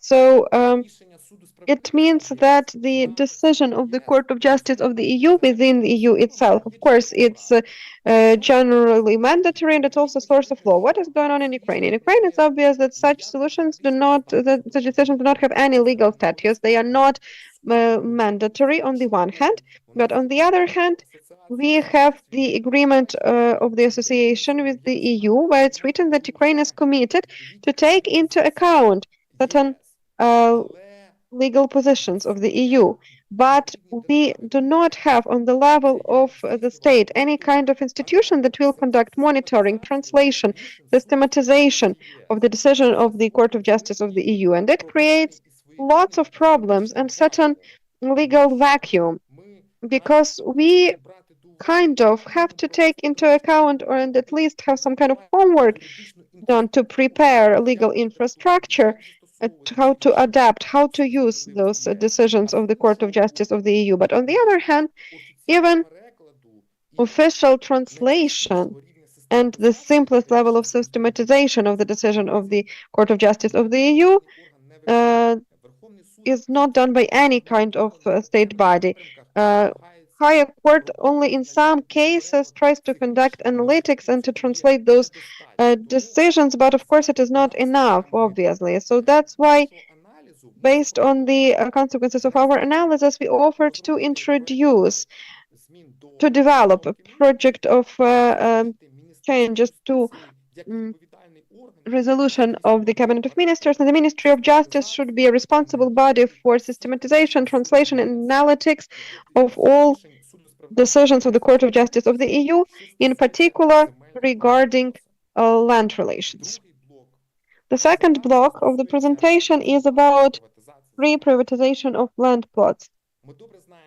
We all know very well that in the Land Code of Ukraine, we have the opportunity of the so-called free privatization of plot lands for citizens of Ukraine and certain categories of legal entities. At the same time, such opportunity is not available for foreign citizens and legal entities. Within analysis of 12 countries, my colleague Yulia has mentioned about, we did not identify any country that might have a similar tool as free privatization of plot land. It means that if we have potential integration of the Ukraine to the EU, Ukraine right now has very discriminational norm that does not land foreign citizens to use the same benefits and to privatize for free plot land, but at the same time, this opportunity is provided only for the citizens of Ukraine. There are two scenarios how this problem might be eradicated. The first scenario is that we allow all citizens of the EU member states to privatize those plot lands for free based on the same terms and rules as it is now for the citizens of Ukraine. In this way, discriminating norm will be eradicated, but there is a huge technical issue. We already know that big amount of local communities have already run out of its resource and they cannot even provide physically, such plots lands just do not exist, so that privatization can be conducted by citizens of Ukraine. If we let free privatization for all citizens of EU member countries, it's plus 450 people, thousand people. How physically is it possible? How it is agreed with the even safety policy of the country? That's a huge question. And we have scenario number 2, that if we use the same path that is in all EU member countries and to liquidate this tool of free privatization of land plots. This way was offered within the concept that we prepared, and our team offered to develop draft law that will eradicate this free privatization. Of course, that this step has huge and difficult political component, but from the legal point of view and from the point of view of those standards that are set by the Court of Justice of the EU, there are no discussions possible here. And in our opinion, certain political contexts should not and have not to be used in euro and create euro integrational barriers that will prevent Ukraine to integrate the EU in a quality and fast way. That's the end of my presentation. Thank you. Thank you. Thanks a lot. In these two presentations, I saw for myself two huge components. The first thing, that in the EU we have no limitations for non-residents, so it's free capital movement. And as far as I understand, Yulia, correct me if I'm wrong, citizen, for instance, of Germany can buy land in, let's say, Belgium, right? Or in Poland. So if we join the EU, we will also have free capital movement. If I am the citizen of Germany, I will have right to buy land in Ukraine. Am I right? Yes, you're right. And the second news for me, that's free privatization. We have to cancel this mechanism of free privatization because it will be a challenge for our integrating to the EU. And apart from everything else that we have discussed, I would like to talk a little bit more about this with our panelists. I would like to give the floor now Serhiy Bilanko, consultant on agrarian and land policy, Dmytro Livch, co-founder, Center for Economic Recovery, CEO, Easy Business NGO, Serhiy Kubach, land reform team lead on USAID's agricultural growing rural opportunities activity in Ukraine Agro, Elena Yurchenko, head Center for Policy Analysis, MIST, and Andrei Martin, Senior Project Manager of Land Reform, the Reforms Delivery Office of the Cabinet Ministers of Ukraine. Thank you for joining us here today. My first question is to Serhiy Bilanko. First of all, whether you have anything to add to the presentation, and the second, could you please evaluate, because we saw what has to be done, can you please estimate the latest novelties in land legislation and how it is in accordance to European practices, and what initiatives are now being discussed in the Parliament, and maybe there is something on Euro integration topic among them. Hello, for a pretty long period of time already have been taking part in land legislation, and what I would like to say that even this agreement of association with the EU, it is not something that we can use to bring in compliance Ukrainian legislation with the EU legislation. I think that for the last 10 years, our land legislation is coming closer to the EU legislation. We, in this convocation of the Parliament, we have pretty important laws that are built on European experience. We, first of all, already have for several years, just even despite the war, we have Law 711 that introduces very European model of complex planning of territories and amalgamated communities. It is a huge law, and it is really built on those principles on spatial planning that are used in the EU. So basically, all the territory of the state has to have planned documents, and usage of such territories should be not chaotically, but according to those principles of planning defined by specific amalgamated community. Then this long-year moratorium on expropriation of agricultural lands, this is also something that for many years has not been in compliance with that practice that is used in the EU countries, and also this issue has been solved. So the first panel today was dedicated to this. The market is working despite the war. But what we were talking today about the experience of regulating the agricultural land in the EU countries, it was analyzed in the parliament. And here we mentioned very important things that in the EU, mostly the regulation of agricultural lands is built, unfortunately, on such principles that legislation of many countries has all those permissions, improvements, and so on and so forth. We all approvals and so on and so forth. We all understand that if we introduce the same approvals in Ukraine, we have already problems with corruption. And if we introduce this, corruption will only increase. So that's why even the procedure of acquiring agricultural lands, we try to automize it. So everything goes through notaries. We do not have approvals of governmental bodies. We do not have any other discriminational things here. So if we have this, we have the specific criteria. If a particular person is in compliance with that criteria, then it can get ownership of agricultural lands. Because we learned experience of France with Safar, every transaction can last months.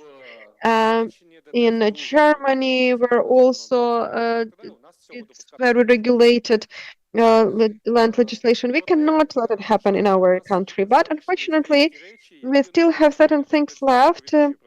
Previous speakers have already mentioned about that still have to be bring in compliance if Ukraine joins the EU, and we have to start this work already now. Because we have to start our negotiations. Ukraine is already the EU candidate, and that's why we have to regulate our legislation. Actually, if to talk about EU and Ukrainian legislation, then here we have two big norms in compliance with which we need to bring Ukrainian legislation. First one we already mentioned today, it's free capital movement, products and services, and it's a prohibition for discrimination. Certain norms are still left in Ukrainian legislation that are not in compliance with such principles. We have already mentioned this free privatization. If it is preserved, then we need to spread this norm for all EU country members, citizens, and it's absolutely unreal from the point of view that we will not have enough land. And generally, it seems to me that it's absolute senseless. We need to really think very well about such items, because we cannot just say that Article 118 or 121 loses its powers, that every citizen of Ukraine has right for free privatization. We cannot just cancel it, because we have, for example, people who live in houses that are located on non-reformed land, and we cannot just make them buy the land that is de facto belongs to them. It is unfair and it is not right from the social point of view. So we'll need to think about some kind of mechanism that on the one side are in correlation with the EU legislation, and on the other hand are, let's say, fair. Because free privatization, it's not the end of it. So we still have pretty serious prohibition for foreigners. Foreigners and legal entities, non-residents of Ukraine, for buying a plot of lands. And it is not limited only with land plots of agricultural land plots. Of course, we have prohibition that these agricultural lands and foreigners should not be owners of such lands, apart from the cases when it's temporary owners, and then later they will sell those plots of land. But we have limitations of non-agricultural lands as well. For instance, in our land code of Ukraine, we still have norm that foreigners and foreign legal entities cannot buy non-agricultural plots of land beyond populated areas. That we have pretty serious procedure. Not lots of people stick to them because it's adhere to this because they need to have approval of the cabinet of ministers for selling such plots of lands to non-residents. It all will need to be changed because this prohibition for discrimination that is happening in Ukraine as an obligatory norm presupposes that that Ukrainian legal entity might not have other rights that legal entity registered in the EU countries. So these things also have to be correlated, and we will need to provide access for the EU member countries and legal entities registered in the EU, the same rights for buying lots of lands that have Ukrainian citizens. It will be very difficult politically, especially with agricultural lands. In politicum, it is. Sergey, could you please talk a little bit faster or wrap up? Yes, okay, sure. So this topic is really well perceived by the populace, and because of this, we had this moratorium for thousands of years. And we have one more norm for example, we have right for constant usage of land plots, and it also violates this principle of discrimination. Somehow, other person can buy the lands and buy land tax for this, and others the same municipal lands, they have to have temporary ownership and pay also rent. We have some private legal entities that are mentioned in Article 92 of our land code that should have the right for constant usage of land plots. Apart from that, we have around a dozen of directives that are that have a power in the EU, and they have to be obligatory for us as well at some point. It's about a certain reflection in city building documentation and planning documentation. We have green strategy, forest strategy that presupposes that we need to increase the forest territory, and in the EU it will be obligatory for us as well. But for this, at least as a starting point, we will need to introduce all information about forest lands into cadastre, and not all of them are there. And we always have certain machinations with the forest, and that's connected with the fact that this process is not yet finalized. So there are lots of things, lots of other things that have to be in compliance with the EU legislation. But I will wrap up here, and I'm ready to answer some questions if there are any. Thank you. We will have a 5-7 minute reglement. Unfortunately, already very behind our timeline, so I have to interrupt you, and I will need to tell you about our time limitations. But now I would like to give the floor to Dmytro Livch, CEO Easy Business NGO, and he already gave us this nice list of what should be done. But what, if to talk about those lists, what is the biggest priority and where we will have the biggest difficulties?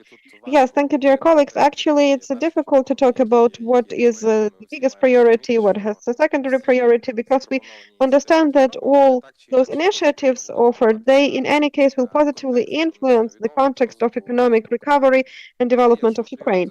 But if to prioritize, And here we need to talk about those things that influence agro sector development. One of such things is access to finances, and access to finances can be better for agro producers if we regulate the issue of using rights of for rent as collateral. It's not a secret for anyone that mostly agro producers continue using their rent contracts. Usually it's a long-lasting rent contract, but after some period of time, owners will start working on their lands. But before that, well, we have a huge number of rent contracts. We need to regulate the right of using rent right as a collateral. It will increase access to financial resources, and as far as we understand, especially in the war period, we have huge problem for subjects of different size business and to involve financial resources. The second one, neutral organic production. Already in 2021, when we were writing our economic strategy to 2030, we as Ukraine set very ambitious goal for ourselves. 3% of land, cultivated land, should be for organic production. Right now, it's less than 1%. In the context of harmonization of land legislation, we can improve access to information from the point of view of understanding where cultivation is conducted on organic lands, and that's how we can stimulate producers to use such progressive practices more. The second thing that is pretty easy to do is consolidation of lands. As we can see in the research of international experience, we need to regulate this item of land consolidation. Unfortunately, right now, the rent for the rightful rent and acquisition is not regulated. Now I'm going to move to the most debatable question. It's whether foreign citizens should have access to land market. Already in 2016, our analytical center published a huge research of international experience of 60 countries, where one of the main conclusions was that the level of liberalization of land relations directly influences economic development. But there we paid attention mostly to economic matters. Here we pay bigger attention to legal matters and matters of European integration, and not to contradict principle of discrimination. It is important to regulate the matter of access to the land of the citizens of the European Union, and it will directly influence our level of preparedness to approve such negotiations framework. And it is important for us to understand when the intergovernmental conference will start, because it will give the official start to negotiations. In the process of these negotiations, we as country already have to think how we will be increasing our preparedness to harmonization of our legislation to the European one. And here such projects are important. The project that we have been working together with AGRO, USAID AGRO, is a business because they improve our preparedness to the EU accession. Because certain important matters, land legislation is one of the 35 chapters of the EU, right? There are 35 of them. They are grouped into clusters. If you look at cluster about resources, agro sector, and cohesion policy, then based on the estimation of the European Commission, we are at the early or beginner stage. And at the last report, we showed limited progress. So we have still lots of room for improvement, and such initiatives that are done right now, and those questions that we are discussing right now, are extremely important from the point of view, first of all, European integration. In particular, it will become the factor of successful improvement and improvement of conditions of business conducting in our country, and it will lead to stimulate the development of agro sector. Thank you. Thanks a lot. Here, actually, we have to talk using rent rights for collateral. Kulinich and Lechnievsky still in 2016 wrote analytical note about using rent rights as collateral, and if you're interested, you can have a look at that, because not lots of things have changed since then. And if I remember, they really didn't advise this tool. Of course, I would be happy to have a discussion, to have more time for this, but we have to move forward. Sergey Kulak Land Reform Committee on USAID's agricultural growing rural opportunities activity in Ukraine, AGRO. What should be the parameters in the context of contextualizing land legislation? Thank you for this opportunity to speak. Actually, first and foremost, I would like to welcome all experts because we have successful land reform. In Facebook, I had notification that this 5 years ago, the World Bank, we and all the team, I don't remember exactly who were those experts, but probably most who are here, we were in Lviv, and there was this conference on effective management of land resources 5 years ago, and we had this task about prohibition of moratorium, implementation of spatial planning.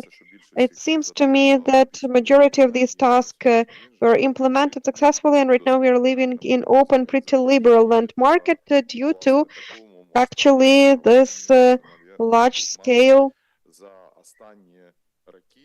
Probably in the latest years, the 10 years, probably it's the biggest changes that took place in the sphere of land relations. So I like to congratulate all experts and our partners, Easy Business, Aqua Company, and Kyiv School of Economy. Actually, all the experts is the fact that it was pretty successful period. And now it is important to maintain the space and to continue this reform. And I'm very grateful for this question because I think that the main tendency for the third stage of land reform, it's a harmonization with the EU rights. It's defined, it's already in the parliament and in the government. From that package of changes, USAID AGRO will support further development advocacy of draft laws from 14 normative legislation acts. We will help with at least 9 of them. We will help to develop them.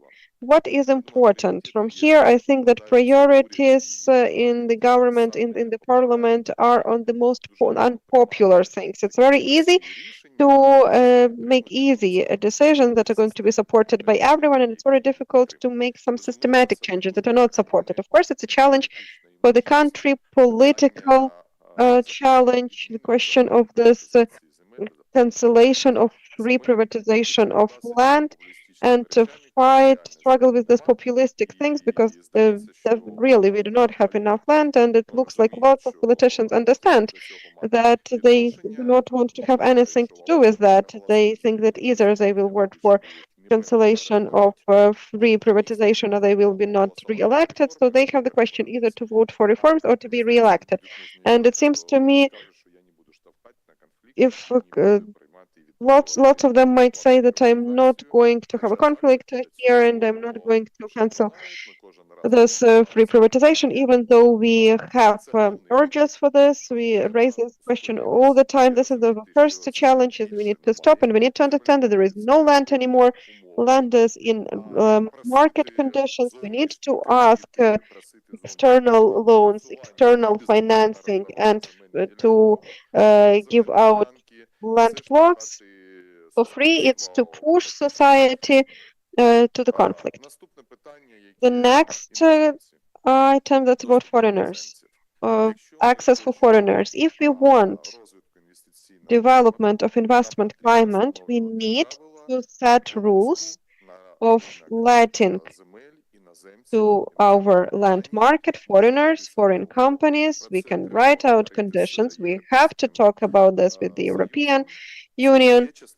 It is the part of harmonization to the EU rights and the EU legislation. We have to do with it. It's very easy to say that no, we are not going to let it, and so on and so forth. But it's understandable that such statements are not justified because if we do not start justifying it from the point of view of capital and economy, that was proved by our partners, School of Economy, Easy Business, and Aqua from the point of view of right. It has to be done, and it's also a challenge that we have been facing with. I would like to mention that there are certain things that are stuck in Parliament. It's consolidation item. I do not say that we need to get back to it already tomorrow, but it is that question that for 10 years has been there, and it should be a governmental priority as well, because it is the question and the matter of legalizing land market, because land market is implemented and it has about effect not only economy-wise, but it also has to fight shadow illegal market that still exists.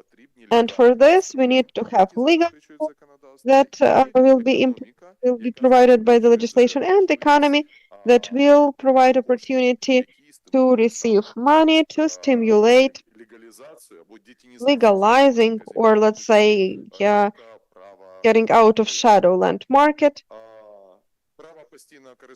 The right of constant usage, so he mentioned about that already. I just would like to add that it's such a rudiment that we need to get rid of forever.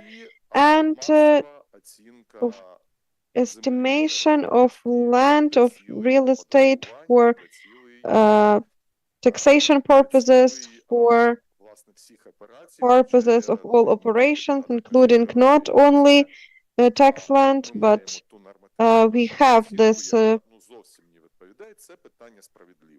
normative monetary valuation that is absolutely not in compliance. It's a question of fairness for agro producers that have to plan their income, and also fairness for agrarians and citizens. All this outdated normative monetary valuation that is based on that harvest that we had from 1961 to 1991. Of course, it has changed. We still cannot still live in the previous century. And I would like to draw your attention to this part that I like the most. It's something connected to the development of state land cadastre. Now we have several initiatives that are extremely important for the economy to introduce the usage of such lands for organic production, to introduce distant working with the land that will prove legality of using of such lands, in particular irrigation, spatial planning, and we also have initiatives concerning filling state cadastre information about quality characteristics of land that will also justify such agricultural products source. And during these 5 years, we have made a lot, and I hope that next 5 years will be not less successful. And again, my congratulations with this success. Thank you. So we got this information from the side of legal companies, from the side of those working near the state donors environment. I would like to give the floor to Elena Yurchenko. She has a huge experience in private sector in land matters. I'm very happy because she's the expert of agro center. KSE Agro Center, and how business relates this development of land relations, and what are main challenges that exist there, and how we can improve business and integration of the EU, of Ukraine into the EU. Lena, the first year. So thank you. I am actually very happy here to speak on behalf of business, and all businesses, big, small business, already mentioned what challenges they are facing with, but I have experience of communicating not only with acting business. Right now, we are forming new generation of agrarians. These are 35-year-old people. They have been working in IT. They earned money clearly, and now they want to go to agro sector. And I, in awe of such people who are crazy about the land. They want to work there. They say that I want to buy 200 hectares of land, but I do not. I just want to work there and do not have any kind of other responsibilities and commitments. And there are lots of questions to that, and actually lots of cases that I'm facing with. Everything comes to providing this fairness. And when I finished writing my PhD, I was thinking about other PhDs, and I was thinking a lot about this fairness in land sphere, and then I understood that it's very complicated question, and it was difficult for me at that period of time to get to it. And the process of learning in the Kyiv School of Economics, we talked a lot about the question of fairness and the role of society and state in it. So we have this social agreement where citizens delegated to the states to protect its rights and their life, but they are paying taxes in return. And a new generation wants to have land relations now and to have the right of a property that will be protected by the state. Here we have lots of problems, this whole range of different problems that for 30 years have been accumulating in this land area where we have such rudiments as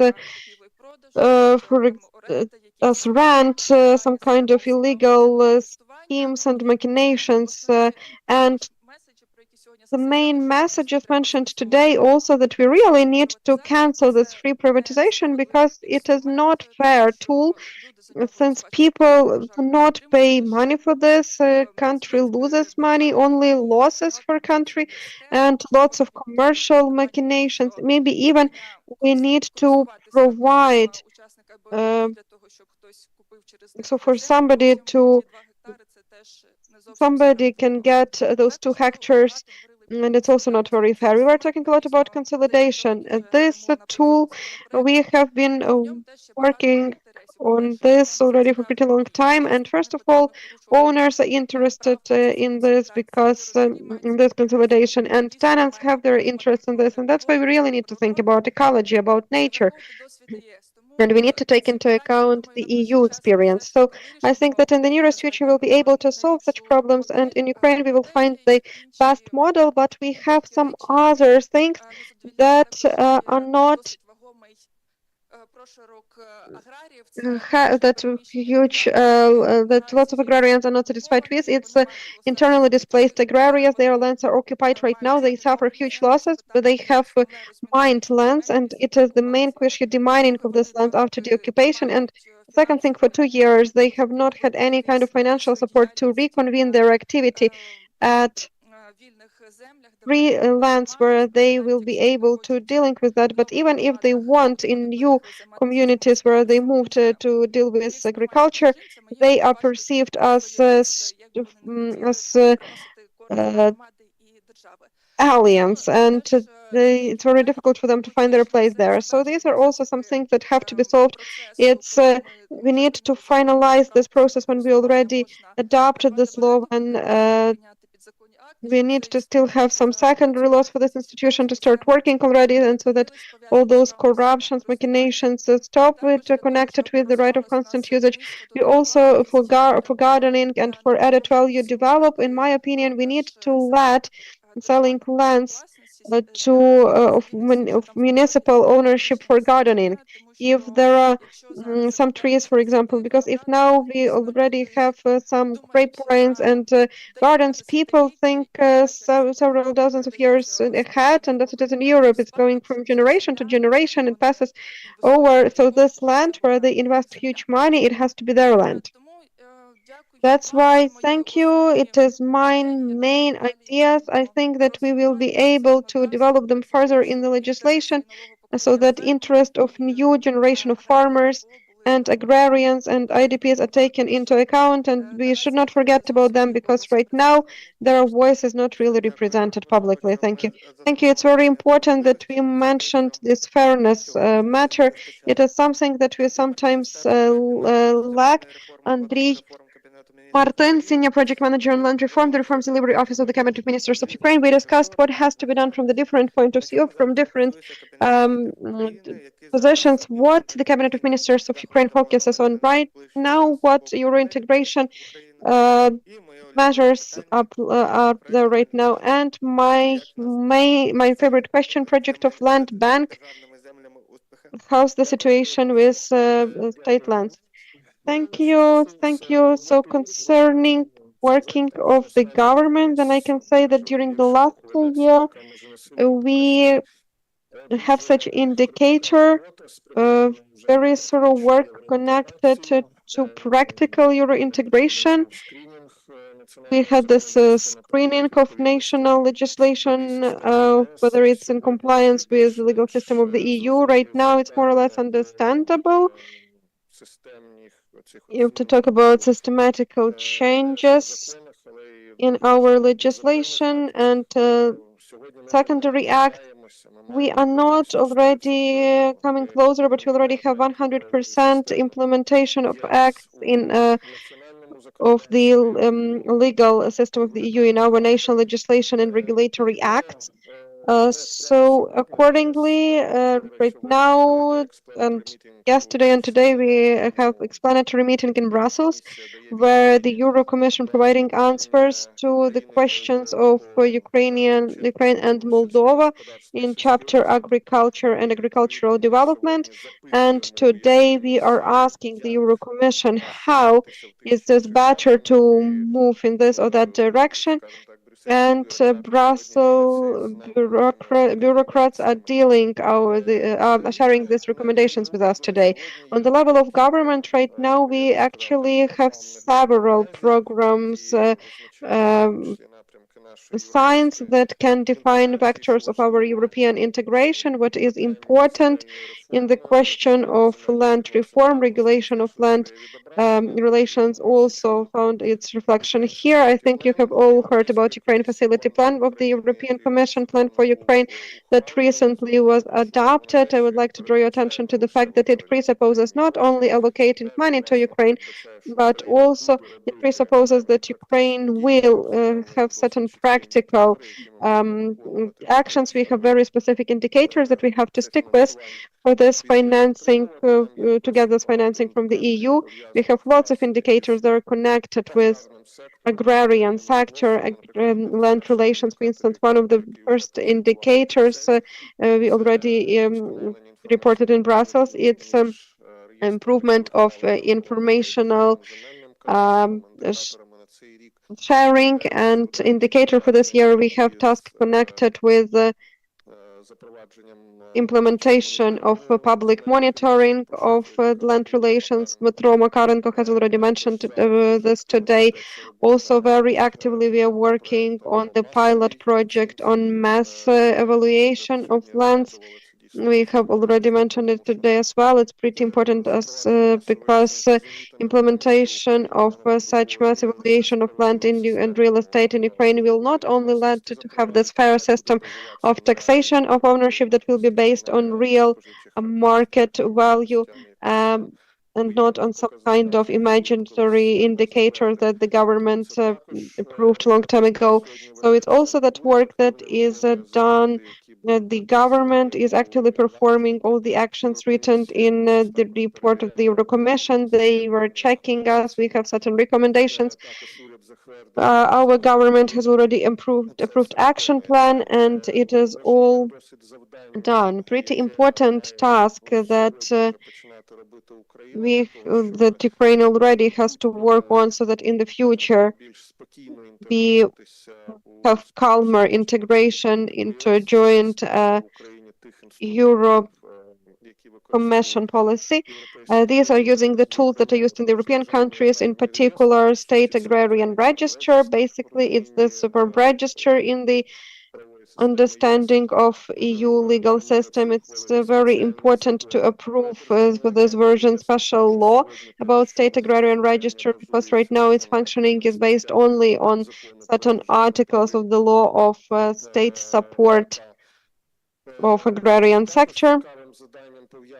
Interesting task connected with land relations. It's a so-called land parcel identification system. It's informational system where in EU countries, with the help of distant analysis of the land, we are getting information about factual usage of land parcels, and then later the usage of money is controlled, that farmers receive as direct payments per hectare. I hope that in Ukraine we will be able to deal with this task as soon as much as possible. As strange as it is, we have pretty good land cadastre. Trust me, even much better than in some EU countries. If to talk about its content and level of technologies that's used. So if to compare it with this distant monitoring that has been done since 2018 by the Ministry of Agricultural Policy, we will be able to introduce these changes pretty fast. I would like to draw your attention to the fact that part of our commitments for Europe is performing of measures, corruption measures, either though it's considered that it's some internal stuff, but for you to understand that approval of corruption strategy and anti-corruption program was one of fundamental conditions that were voiced for our country when we were provided the status of the candidate of the EU members. So that's why this anti-corruption program and the commitment to it, it's pretty important, and our European partners will be monitoring thoroughly our implementation of such measures. And remember that we have here the block connected with land relations. It's pretty big, and if to talk about now, one of those plans that we have for this year, we have performed around quarter of it, and it was showed by this monitoring of the program. So we have what to work on here for this year. Our main task, it's legislation on improvement of land management, transformation of business processes connected with this documentation. So all these things are also in progress, and our government is working on that. Roman asked a question about the project of land bank that is implemented by the fund of state asset of the country. Right now, we still need certain changes in our legislation. Partially, these changes will come into force in May. They were in the law about stimulating of investments. Partially, in the nearest 1 month or 2 months, we will approve several laws. And of course, we need changes to the tax code. And then later, we'll be able to think about some practical steps and concerning land expropriation and its usage at auctions. Here, I would like to express gratitude to Andriy and to all who took part in our first and second discussion today, those who had presentations. So we had 3 amazing presentations today, and here I would like to finish our today's event. We have informal communication, we have catering, we can communicate a little bit in informal environment, but official part is finished here. Thank you for all who were with us online. Thank you for coming to us in person. Especially, I would like to express my gratitude to all speakers because we got 2 great panel discussions. Thank you and goodbye.